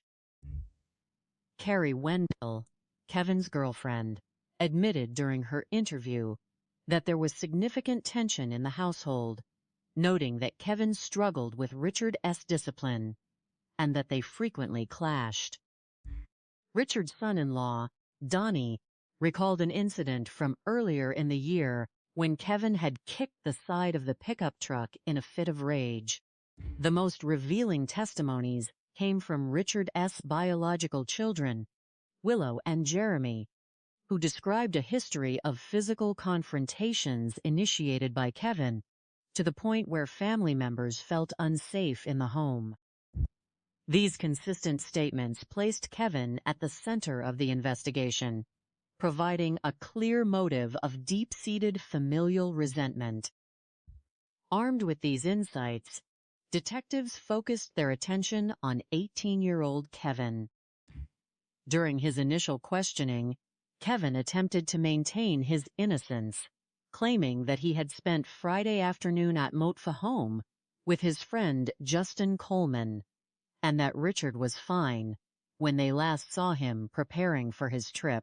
However, when investigators confronted him with the news of his stepfather's death, Kevin's reaction was visibly forced, marked by an absence of genuine tears. Sensing that the teenager was hiding the truth, the detectives employed a strategic psychological approach, informing him that a search warrant was being prepared for his mother's home, and that forensic experts would inevitably find any evidence of a violent struggle. This revelation shattered Kevin's composure, and he began to offer a partial confession. In this initial admission, Kevin attempted to minimize his own culpability by portraying the incident as an act of self-defense. He claimed that after accidentally causing a fire in the kitchen trash can with a cigarette, Richard had become violent and began to choke him. Kevin asserted that Justin Coleman had intervened to protect him, using a rope to subdue Richard. He claimed to have no knowledge of how the body ended up at the highway rest stop, suggesting that Justin had handled the disposal. While this story explained the physical trauma and ligature marks found on the victim, investigators recognized that it was filled with half-truths designed to shield Beo Te himself and his mother. To verify Kevin's claims, officers sought out 17-year-old Justin Coleman. Upon being approached by police, Justin's parents immediately intervened, requesting legal counsel and declining to make a statement. However, physical evidence soon provided the corroboration investigators needed. A thorough search of the area near the highway rest stop led to the discovery of a discarded black trash bag containing towels, a rope, gloves, and Richard's missing identification documents. This critical discovery linked the suspects directly to the concealment of the crime and provided sufficient grounds for further action. As the investigation intensified, detectives continued to challenge Kevin's narrative, pointing out the lack of physical injuries on his neck that would corroborate his story of being choked. They also questioned why Kathleen had failed to mention the kitchen fire or any damage to the home if she was truly uninvolved. Under the weight of mounting evidence and the realization that his self-defense claim was unsustainable, Kevin finally broke down and revealed the entire truth, exposing his mother, Kathleen, as the mastermind behind the entire plot. He detailed how Kathleen had spent months cultivating his anger toward Richard, eventually proposing the idea of hiring a hitman, and when that failed, offering to pay Justin Coleman to assist in the murder. He described the prearranged signal of sending the numbers 11 to Kathleen's pager once the deed was done, and how she had provided the map and logistical instructions for disposing of the body. When investigators confronted Kathleen with her son's confession, her demeanor shifted from performative grief to cold detachment. She immediately attempted to deflect all responsibility, blaming Kevin and Justin for the murder, and claiming that any discussions they had about eliminating Richard were merely a joke that she never expected them to carry out. However, her attempts to distance herself from the crime were thoroughly dismantled during the execution of the search warrant at the family home. In the kitchen, Forensic technicians discovered traces of blood and evidence of the fire used to destroy the carpet. More shockingly, a search of the garage revealed a separate room dedicated to alternative adult activities, containing various paraphernalia that confirmed Kathleen's secret online life. Computer forensics performed on her laptop revealed her active involvement in these unconventional communities, providing a powerful psychological motive. She wished to pursue this lifestyle fully without the risk of a costly divorce from Richard, who had recently drafted legal separation documents. Furthermore, investigators discovered a financial trail that provided the ultimate motive of greed. Just 2 weeks prior to the murder, Kathleen had purchased a life insurance policy on Richard valued at $100,000, a substantial sum that far exceeded his employment, provided policy of $15,000. This newly acquired policy made it clear that her primary motivation was financial gain, allowing her to fund her desired lifestyle at the expense of her husband's life. Following these discoveries, Kathleen, Kevin, and Justin were arrested and charged with aggravated murder, being held without bail as the legal system prepared for trial. Even while incarcerated, Kathleen continued to demonstrate a manipulative and calculating nature. She attempted to coordinate with Kevin to align their stories and escape accountability, passing handwritten letters hidden inside books with the assistance of an inmate in an adjacent cell. However, this individual recognized the significance of the communications and turned the letters over to the authorities.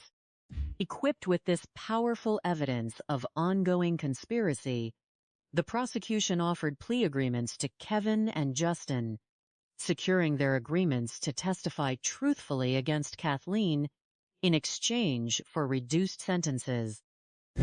At the trial in December of the year 1998, the jury heard the devastating testimonies of Kevin and Justin, who described in detail how they had been manipulated by Kathleen's promises of a rent-free, unrestricted life funded by the insurance proceeds. The defense argued that Kathleen had not physically participated in the act of murder, but the prosecution successfully demonstrated that she was the intellectual author and driving force behind the conspiracy. The jury found Kathleen Witte guilty of aggravated murder, and the judge sentenced her to a term of 20 years to life in prison. Kevin and Justin were each sentenced to 13 years for their respective roles in the tragedy. The resolution of this case highlights the vital importance of professional, methodical law enforcement work and the reliance on key details to uncover the truth. In this investigation, the critical clues included the initial traffic report of erratic driving, the meticulous preservation of the abandoned vehicle, the discovery of the discarded trash bag containing physical evidence, and the forensic analysis of the digital footprint left on Kathleen's computer. The sophistication of the criminals was ultimately undone by their own logistical errors and the psychological pressure applied by skilled interrogators, illustrating that even the most calculated conspiracies are vulnerable to thorough, dedicated police work. From this tragic event, the community can draw profound life lessons regarding the prevention of such crimes. It highlights the necessity of recognizing the warning signs of severe domestic manipulation and addressing adolescent behavioral issues with professional intervention before they can be exploited by malicious actors. Families facing deep conflict must be encouraged to utilize formal counseling and legal mediation, rather than allowing resentment to fester in silence. For law enforcement, the case underscores the value of swift, coordinated action, thorough forensic documentation, and the strategic separation of suspects during interviews to expose inconsistencies. Ultimately, the memory of Richard Witte is preserved through the devotion of his biological children, who chose to honor his legacy of hard work, kindness, and love, ensuring that the triumph of justice and the enduring power of goodness prevail over the dark designs of greed and betrayal. On the evening of May 15, 1998, a quiet stretch of highway in Columbus, Ohio, became the initial setting for an investigation that would ultimately expose a web of greed, manipulation, and betrayal. It began on a Friday night, when Sergeant Gary Lewis of the local Highway Patrol received a report regarding a vehicle traveling in an erratic manner northbound on United States Route 23.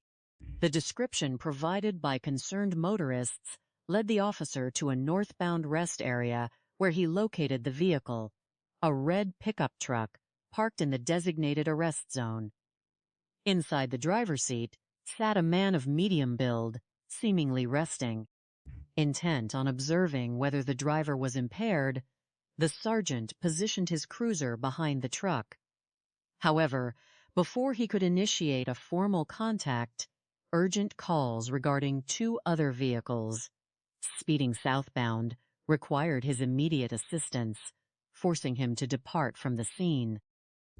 2 days passed before another trooper, patrolling the same stretch of highway on May 17th, noticed that the vehicle remained in the exact same location, completely unattended, and with one of the windows partially rolled down. Sensing that something was amiss, the trooper requested another officer to meet at the scene.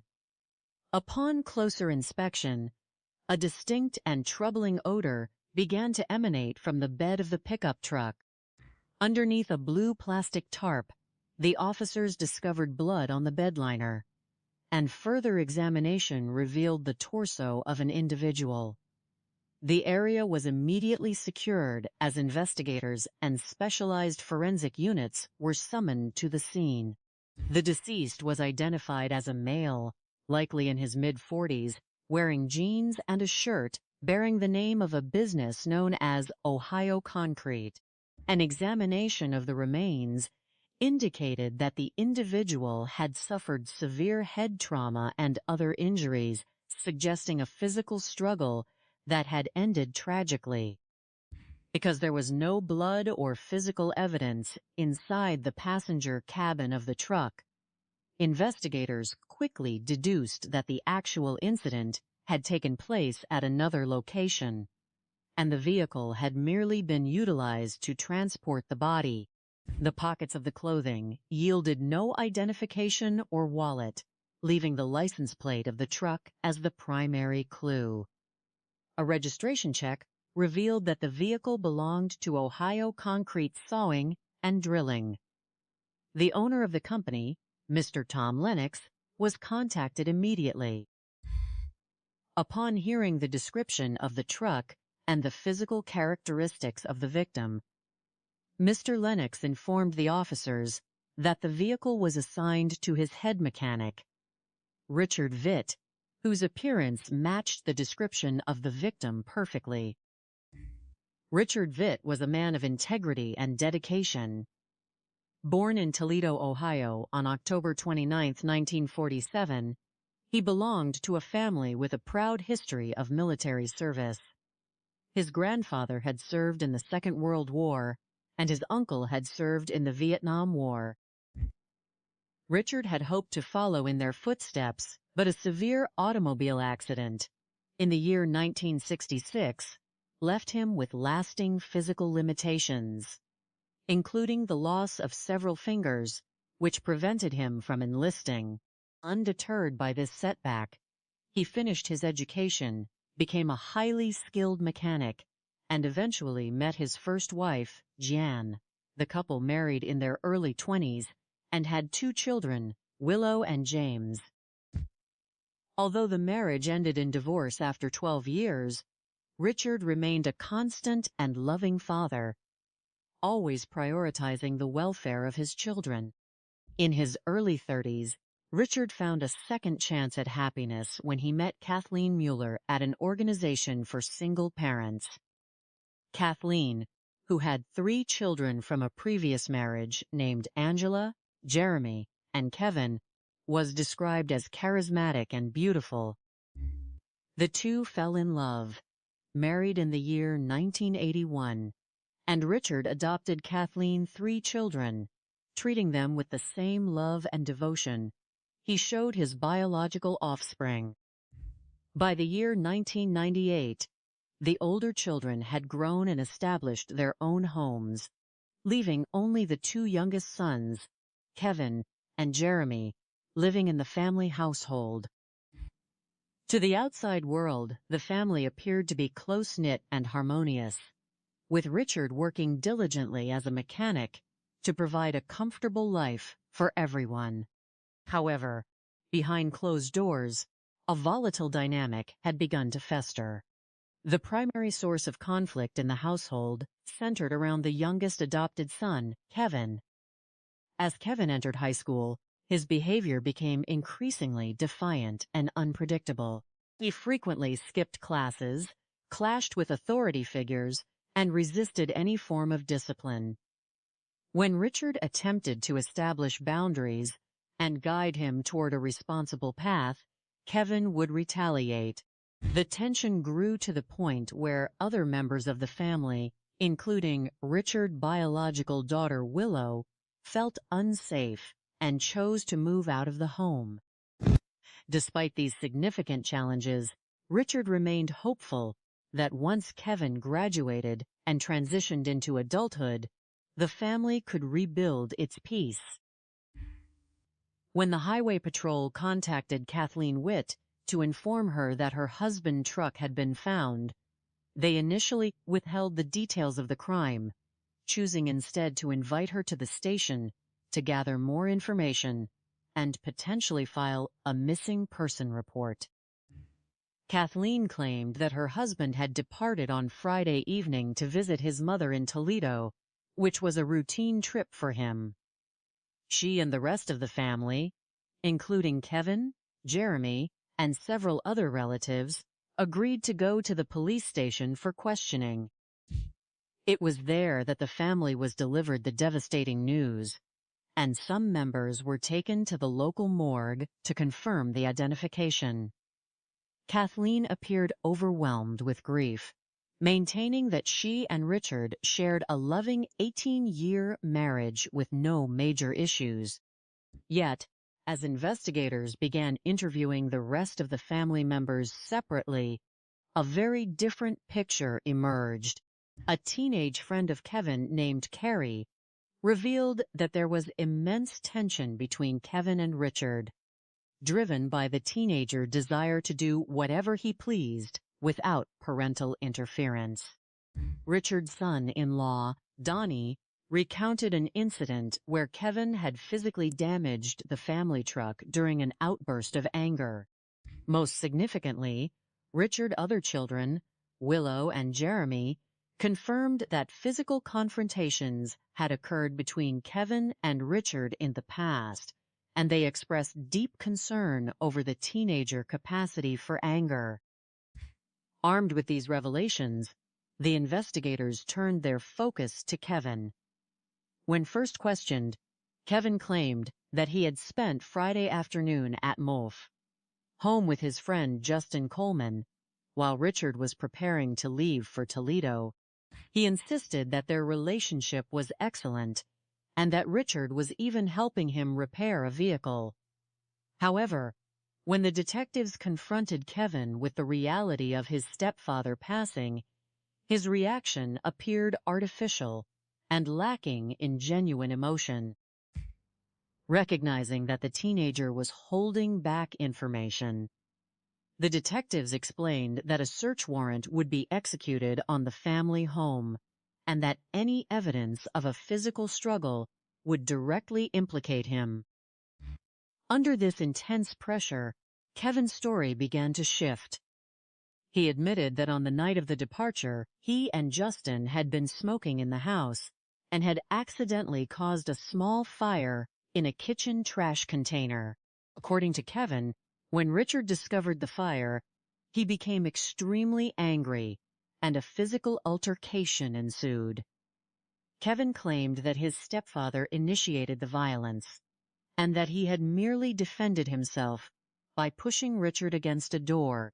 He then alleged that his friend Justin intervened by using a rope, which resulted in the fatal outcome.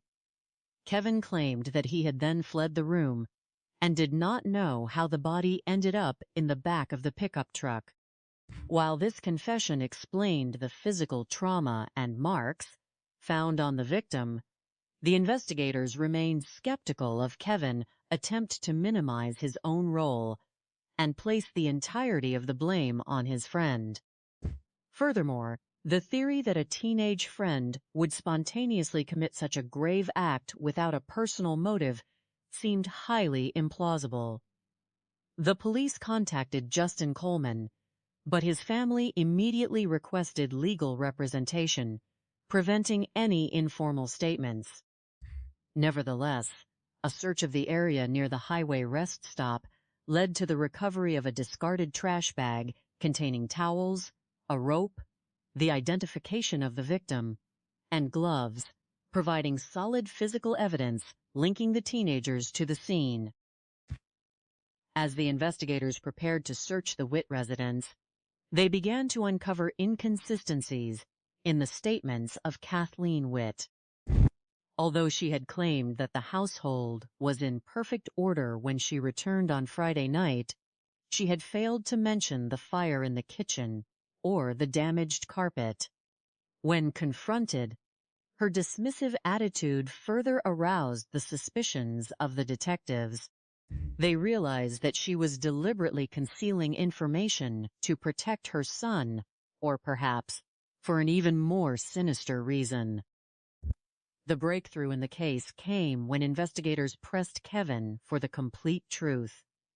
Realizing that he faced severe consequences, Kevin confessed that the entire plan had been orchestrated by his mother, Kathleen. He revealed that Kathleen no longer loved Richard and wanted a divorce, but she was unwilling to face the financial difficulties that would arise from a legal separation. Additionally, she was aware that Richard planned to have Kevin move out of the house after graduation, which conflicted with her desire to keep her son at home. Kevin explained that his mother had spent months manipulating him and discussing ways to eliminate Richard, even suggesting the hiring of an outside individual at one point. When that plan failed to materialize, Kathleen turned to her son and his friend Justin, offering them financial rewards and a rent-free place to live in exchange for carrying out the deed. On that Friday night, while Kathleen deliberately established an alibi by going shopping with her other son, Jeremy, the two teenagers carried out the plan in the kitchen. To cover up the physical evidence, they set a small fire to burn the stained carpet and then wrapped the body in a blue tarp, placing it in the bed of the company truck. Kathleen had even provided them with a map to guide them toward Toledo, so that they could leave the vehicle along the highway, making it appear as though Richard had been attacked by a stranger while traveling. When investigators confronted Kathleen with her son's confession, she attempted to portray the conversations as mere jokes and tried to shift all the blame onto the teenagers. She denied any active participation, claiming she never believed they would actually follow through with such actions. However, the evidence gathered during the subsequent search of the home painted a far different picture. In addition to finding physical evidence of the cleanup and tarps that matched the one used to wrap the body, the police discovered a separate room in the garage that had been modified for alternative personal activities. An examination of Kathleen's computer revealed that she was actively involved in an online community dedicated to these alternative lifestyles and was presenting herself as a host for such activities. This discovery suggested that the marital issues were far deeper than simple financial strain. Richard had apparently discovered these activities and had drafted divorce papers, threatening to file them if the situation did not improve. Fearing the loss of financial security and the exposure of her private life, Kathleen had taken out a life insurance policy on Richard valued at $100,000 just 2 weeks prior to his death. This newly discovered policy, combined with the $15,000 policy provided by his employer, established a clear and powerful financial motive. Kathleen was willing to sacrifice her husband, her son, and her son friend to secure her own freedom and financial independence. Despite her attempts to escape justice, including writing letters to her son through another inmate, while awaiting trial, the truth was laid bare before a jury in December of 1998. Both Kevin and Justin agreed to cooperate with the prosecution and testify against Kathleen in exchange for reduced charges. The jury found Kathleen Witte guilty of aggravated murder and conspiracy, and she was sentenced to a term of 20 years to life in prison. Kevin and Justin were each sentenced to 13 years for their participation in the crime. An analysis of this tragic case reveals the profound psychological elements that often drive domestic violence and conspiracy. The primary motives of greed and a desire for personal freedom, unchecked by moral boundaries, led a maternal figure to manipulate vulnerable young minds into committing an irreversible act. These crimes occur with troubling frequency when individuals allow resentment to fester and view those around them as obstacles to be removed rather than human beings to be respected. The criminals in this instance operated under a false sense of sophistication, believing that a manufactured alibi and a poorly executed disposal plan would shield them from detection. However, their lack of foresight left an obvious trail of physical, digital, and financial evidence that the police were able to piece together systematically. To prevent such tragedies, society must emphasize the importance of healthy conflict resolution and the early identification of domestic toxicity. When family relationships deteriorate into violence or severe manipulation, seeking external support from counselors, legal professionals, or law enforcement is critical.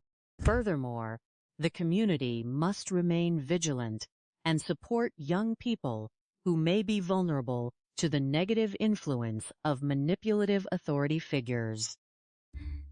For law enforcement, catching perpetrators of jhene complex domestic conspiracies requires a combination of rapid physical evidence collection, detailed background investigations, and sophisticated interview techniques. By analyzing inconsistencies in the initial statements of family members and pursuing digital and financial footprints immediately, investigators can quickly unravel manufactured alibis. The victory of justice in the case of Richard Witte stands as a solemn reminder that truth and integrity will ultimately prevail over deceit, and his memory continues to be honored by those who loved him and carry on his legacy of goodness.